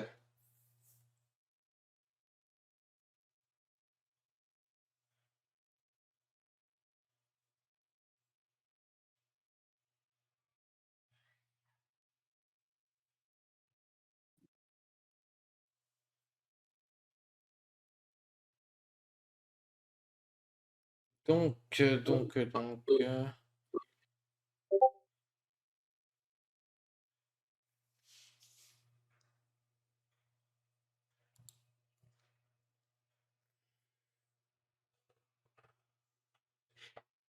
Oui, je veux bien, mais je vois pas où tu veux en venir, Kevin CL, en fait.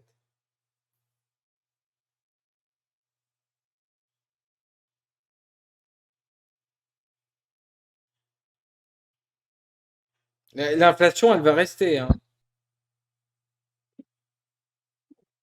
C'est pas parce que la guerre en Ukraine est bientôt finie que les sanctions vont cesser, qu'il n'y aura pas d'inflation, qu'il n'y aura pas de crise ou quoi que ce soit. Mais c'est pas absolument.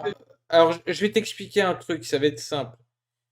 Il y a une possibilité aussi que la Russie trouve des contrats beaucoup plus intéressants ou arrive à compenser tout ce qu'elle pourrait perdre avec l'Europe et disent on va couper Nord Stream 1. Pas 2, hein, le 1. Pour ce qui est des sanctions, je crois qu'il faut quand même se rappeler que depuis 1962, Cuba est l'objet d'un blocus économique de la part des États-Unis. Que je sache, Cuba n'a jamais attaqué les États-Unis. Mais si, ils sont communistes. Donc c'est une attaque pour eux. Moi je trouve ça un peu extraordinaire de se sentir extrêmement protégé aujourd'hui, alors qu'il y a eu il y a deux crises qui se suivent qui étaient improbables. Celle du coronavirus, avec de pareilles restrictions, c'était pas imaginable en 2016. Et la question de ce qui se passe par rapport à la guerre en Ukraine, qui était quand même assez improbable, même en 2016. Donc ces deux crises qui suivent. Donc penser que obligatoirement tout va bien se passer, je trouve que c'est un peu énorme, quoi, à ce stade. Sans compter que c'est pas la première fois que des événements sont utilisés pour masquer des crises économiques. Vous vous rappelez la crise des subprimes? Oui, c'est ça. Notez aussi quand même que quand un pouvoir autre que celui des US installait une base près des US, ou ne serait-ce qu'il y avait un allié près des US, notamment avec Cuba, on a eu l'invasion de la baie des Cochons. Sachant que, ce qu'il faut dire, c'est que Cuba n'avait aucune intention belliqueuse envers les US. Il faut se rappeler une chose qui n'est pas très connue à propos de la crise cubaine. C'est que l'installation des missiles à Cuba, comme ça s'est passé, elle fait suite à l'installation de missiles à moyenne portée le long de la frontière turque par les turco-soviétique par les États-Unis. Alors, je vais répondre aux deux questions. Je vais déjà répondre à David par rapport à Poutine prouverait alors que le monde est redevenu multipolaire. Mais il est multipolaire intégralement. Ce que veulent les États-Unis, c'est un monde unipolaire, c'est-à-dire tout centré sur eux. D'ailleurs, de toute façon, et même si c'était un social-démocrate et qu'il a fait un certain nombre de saloperies, Mitterrand l'a dit. De toute façon, ce que les Français ne savent pas, c'est que nous sommes en guerre et les États-Unis veulent garder. La France ne le sait pas, mais nous sommes en guerre avec l'Amérique. C'est une guerre permanente, une guerre vitale, une guerre économique, une guerre sans mort apparemment. Ils sont voraces, ils veulent un pouvoir sans partage sur le monde. C'est une guerre inconnue, une guerre permanente, sans mort apparemment, mais pourtant une guerre à mort. Une petite précision à destination de Kevin, c'est non, l'armée russe n'est pas forcément enlisée. Alors, non, contrairement aux États-Unis, qui pratiquent le tapis de bombe, voilà, et qui écrasent la population civile autour. Et tant pis, vous vous rappelez les guignols, pour ceux qui s'en rappellent, les guignols. Pardon les familles, tout ça. Vous voyez ce que je veux dire. Pour la démocratie. Actuellement, au contraire, ils essaient de faire le moins de victimes possible parmi la population civile ukrainienne. Bon, et précisément, et ils sont tellement méchants et ils massacrent tellement les civils qu'ils ont apporté, et il y a, soit dit par parenthèse, une délégation du KPRF qui s'est rendue à la Donetsk Narodnaya Respublika aujourd'hui. Les Russes ont envoyé 80 tonnes d'aide humanitaire justement en Ukraine. Et c'est ce que j'ai expliqué, c'est ce que je démontrais. C'est ce que je démontrais tout à l'heure, que précisément, c'était ce qui était visé en premier, c'était des trucs militaires, des caches de munitions, des dispositifs antiaériens, etc., etc. les photos, parce que je ne sais pas si Monsieur CL a rejoint avant ou après ma démonstration, les hôpitaux qu'on nous montre qui ont été bombardés, ils étaient vides, ça faisait 3 semaines qu'ils étaient vides et qu'ils servaient de camp de retranchement pour soit le bataillon Haïdar, soit le bataillon Azov. Pareil pour les écoles, où on a même des photos de criminels de guerre du Donbass qui se retranchaient dans les écoles, des écoles qui étaient vides d'enfants, évidemment. C'est là que les Russes ont attaqué. Pourquoi est-ce que ça a pris autant de temps de prendre Mariupol? Pour la bonne et simple raison que précisément les mecs du bataillon Azov qui ont comme insigne celle de la Das Reich, utiliser les civils comme bouclier humain. Et ce qui n'a pas été dit, soit dit par parenthèse, moi j'ai des contacts sur le terrain, et j'ai eu des témoignages directs. Il y a quand même eu des exécutions, pas du tir en légitime défense, etc. Des exécutions de civils ukrainiens à Mariupol, par des membres du bataillon Azov qui est incorporé aux forces armées ukrainiennes, donc c'est de l'armée régulière, c'est pas du mercenariat, qui ont tiré et exécuté des familles, des hommes, des femmes et des enfants, parce qu'ils essayaient précisément de partir de Mariupol, parce qu'ils savaient que les Russes voulaient zigouiller les mecs de Azov. Les mecs de Azov ont utilisé les civils comme boucliers humains. Ce sont eux les ordures, ce sont pas les Russes. Et ils sont pas enlisés. Je vais dire un truc pour terminaliser cette question que tu poses, qui est très intéressante. C'est relativement simple. Tu as 3 façons de faire, en fait, qui peuvent être imaginées, dont l'une va très rapidement. La première, ça aurait été que la Russie utilise une arme qui est connue, hein, tu peux aller regarder sur Wikipédia, on raconte pas des conneries, qui est ce qu'on appelle la bombe à neutrons. Tu balances 4 ou 5 bombes à neutrons, t'inquiète pas, ton Ukraine, en 24 heures, en un peu plus de 24 heures, il n'y a plus rien, il n'y a plus personne. C'est un type de bombe qui détruit les systèmes électroniques, mais elle a comme particularité d'irradier à mort tous les individus sans détruire aucun bâtiment. Alors, tu as littéralement l'Ukraine qui est vide, hein. Il n'y a plus qu'à y installer des Russes, tu vois. Si vraiment les Russes avaient voulu détruire toute l'Ukraine, toute la population, la bombe à neutrons, c'était simple. Ça ne dure pas très longtemps, hein. Et c'est des armes nucléaires tactiques. Donc ça veut dire que les répercussions qu'il peut y avoir sur l'environnement sont limitées, et sur les nations qui seraient à côté, encore plus. Ça, c'est la première des choses. La seconde chose, il y a le système du tapis de bombe à l'américaine, hein. Les toc-toc-toc, c'est qui? C'est la démocratie. Alors, est-ce que tu sais pourquoi ce système de tapis de bombe a été utilisé par les Ricains, Kevin?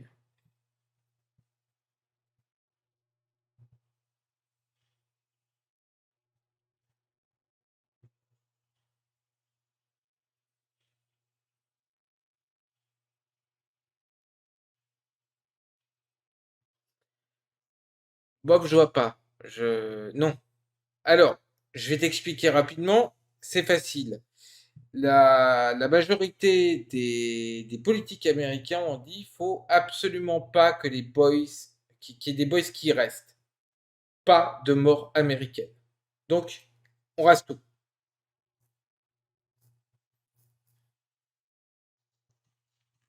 Exact. De toute façon, c'est une tactique extrêmement ancienne aujourd'hui des États-Unis. Il faut se souvenir qu'il y a eu un mensonge absolument remarquable qui a été fait avant-guerre sur l'efficacité d'un viseur de bombardement qui s'appelait le viseur Norden et qui équipait les forteresses volantes américaines et des libérateurs américains. Au début, les inventeurs du viseur en question prétendaient qu'on pouvait mettre depuis 3 ou 4 000 mètres d'altitude toutes les bombes dans un tonneau de pickles, c'est-à-dire là où on faisait des cornichons, des légumes au vinaigre, quoi. Ce qui est absolument faux. Les Français se souviennent avec émotion, d'ailleurs, pour ceux qui ont connu cette période, des raids de forteresses volantes. Moi, je me rappelle ce que mes parents, ma mère me racontait. On vivait dans une ville de région parisienne. Et à côté, en face de la Seine, il y avait le triage de Villeneuve-Triage. Ça fait à vol d'oiseau, ça fait quand même plusieurs kilomètres. Et les bombes destinées au triage, elles tombaient en plein milieu de l'autre côté de la Seine. Donc, bon, ça, c'est les bombardements à l'américaine. Et ça a continué parce qu'aussi, au Vietnam, par exemple, on s'en foutait. Hein, c'était quoi? C'était des Niakoué, alors ça n'avait pas d'importance. C'est pour ça que durant la Seconde Guerre mondiale en France, il fallait mieux être bombardé par les Britanniques que par les Américains. Je laisserai Charlie Garcia répondre à ta question, Kevin CL. Mais avant d'y répondre, ce que je te dirais, c'est que en fait, la problématique de cette technique qui permet d'économiser la population civile, c'est qu'en même temps, elle est coûteuse pour l'armée qui essaye de prendre des précautions. Parce que ça demande plus d'hommes, plus de forces de tri, etc. Et donc, ils prennent plus de risques. Donc, quelque part, c'est la population, c'est les militaires russes qui trinquent. Mais aussi, cette tactique, elle peut avoir un impact aussi sur le peuple russe en disant, mais il y a quand même nos enfants qui sont tués. Donc,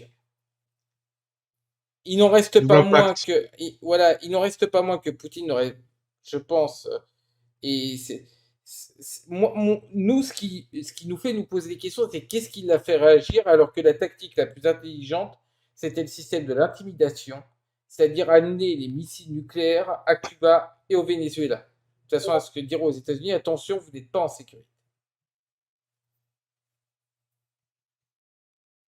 Il y avait une question pour moi qui m'était adressée. Alors, la question de Kevin était: est-il vrai que les Tchétchènes ont pris cher au début du conflit et que Kadyrov est entré dans une colère folle? Du conflit russo-ukrainien ou avant en Tchétchénie? Je pense qu'il parle de maintenant. Si on parle de maintenant, les Tchétchènes n'ont pas pris extrêmement cher. Kadyrov, c'est un énervé de base, hein, quand même, mais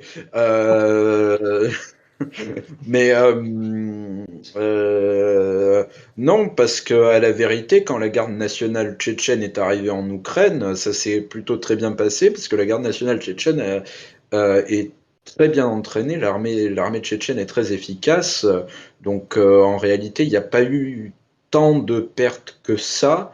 Mais pour le peu de pertes qu'il y ait pu avoir, il est possible que Kadyrov soit entré dans une colère noire, parce que dans la mentalité kadyrovienne, on va dire, c'est plutôt un mort, c'est un mort de trop, donc s'il y a un seul mort, je me mets dans une colère noire. Un mort tchétchène, je suppose. Pardon? Un mort tchétchène.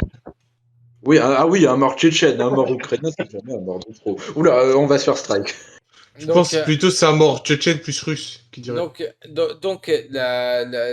plus sérieusement, on saura peut-être à un moment ou à un autre pourquoi Poutine a réagi de façon aussi violente. Géopolitiquement, il y a une chose qui est sûre, c'est que c'est pas, même si c'est affreux, c'est pas la mort des civils du Donbass qui ait pu faire réagir, et puis ça aurait été très en retard, tout d'un coup, Poutine vis-à-vis de l'Ukraine. Il doit y avoir autre chose en rapport sûrement avec l'histoire de Biolab ou d'armes, de possibilité d'armement nucléaire de l'Ukraine, qui lui a fait peur, et peut-être même d'ailleurs prendre une mauvaise décision, pour le coup. Et puis je pense c'est possible. Dernière chose qu'il faut noter quand même, dans les sanctions appliquées à la Russie, on peut remarquer une tendance assez étrange. Hein. C'est-à-dire que plusieurs entreprises liées au capitalisme se retirent de Russie. On peut voir que c'est là qu'il y a manque de, il y a un problème. On ne sait pas vraiment lequel, hein. Mais il y a quelque chose pour la bourgeoisie mondialisée qui se passe en Russie. C'est-à-dire qu'on peut observer que même des entreprises comme McDonald's a fermé tous les McDonald's de Russie. Ils se passent d'un profit. Monsieur Gorbatchev. Par exemple, Netflix, qui a des niveaux de crise équivalents à la récession de 1929, se retirer de Russie. Décision qui ne semble pas rationnelle, à moins qu'il y ait un intérêt derrière. Par Bon, et on contre, voit ça avec plusieurs entreprises. Alors, on ne sait pas ce que ça veut dire, mais il y a peut-être un intérêt du capitalisme mondialisé d'affaiblir la Russie. Bon, par on ne contre, la sait pas exactement. Russie, la Russie de Poutine joue très mal du point de vue de sa volonté de rétablissement de la politique intérieure et sociale. On l'a vu faire appel de façon random à des initiatives privées, ce qui est un petit peu idiot dans le contexte actuel. Le contexte d'une nationalisation acquisition des entreprises étrangères était un positionnel excellent. Pour le coup, pour leurs problèmes à eux au niveau de la Russie. Mais en fait, ils embêteraient plus, même du point de vue technologique, en disant on va désassembler, on va regarder un petit peu comment sont faits les puces de chez Apple. Il doit y avoir des Apple M1 là-bas, ou des puces Apple, ou les entrailles des différents systèmes d'exploitation, et rendre le tout open source. Ça serait. Mais là, ça veut dire que coucou, le socialisme est revenu, quoi. Et le KPRF le ferait, le KPRF l'aurait fait, hein. Ça aurait été direct, hein. Très bien prendre le brevet capitaliste.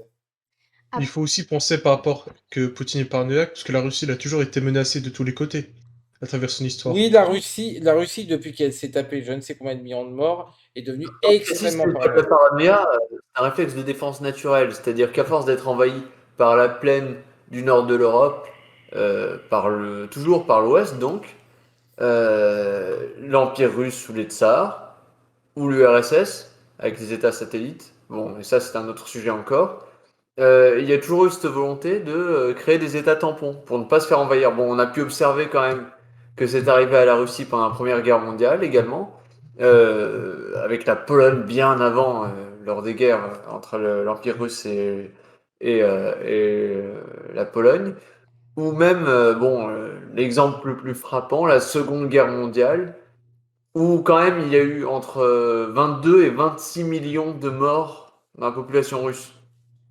Plus militaire. Donc dire que c'est... Oui, également. Donc dire que c'est de la paranoïa, bon ça me semble un peu erroné, mais c'est un réflexe de défense, en fait, sur le plan géopolitique et stratégique. Bon.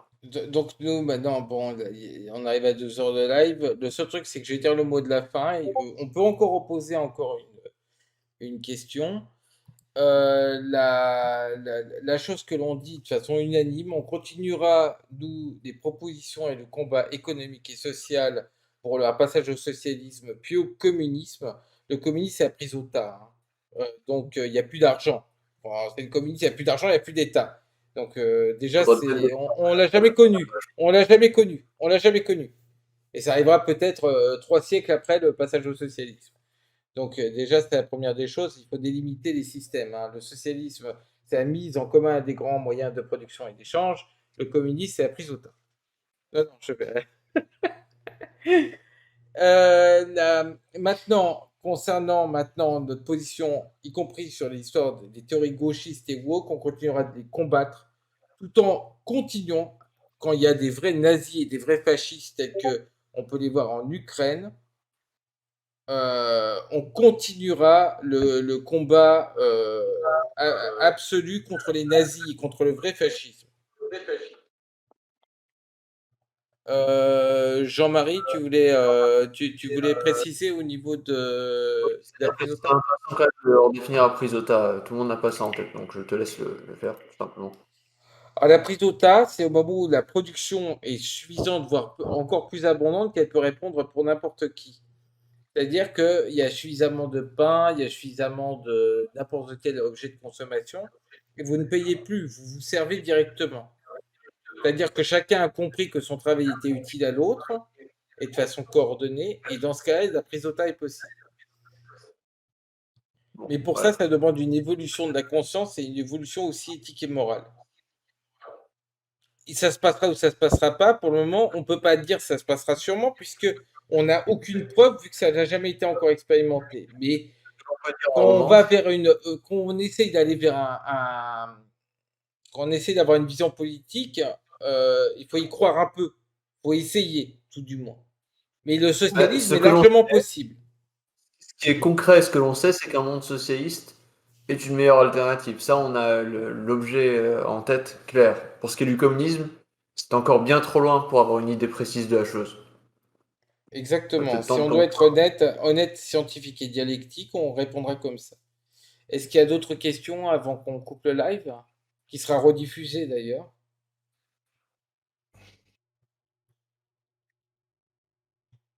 Bon.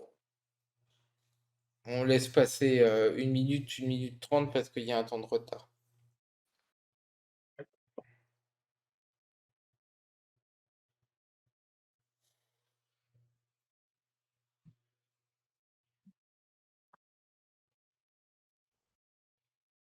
De toute façon, pour le coup, on a démarré à 21h38.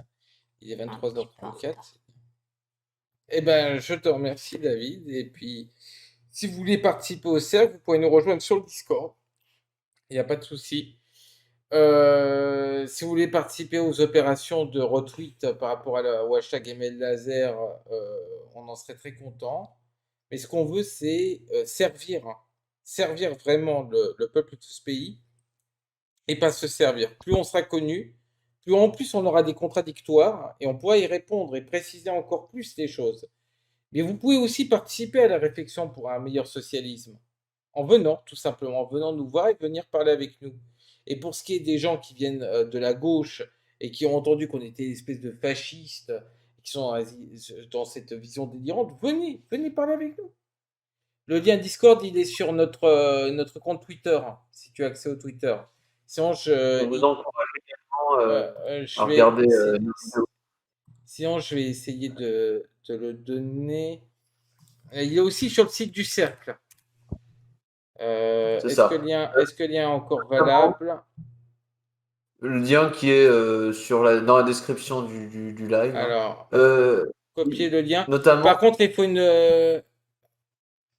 Alors, Kevin Sell, je pense que tu te trompes d'objectif en votant Zemmour.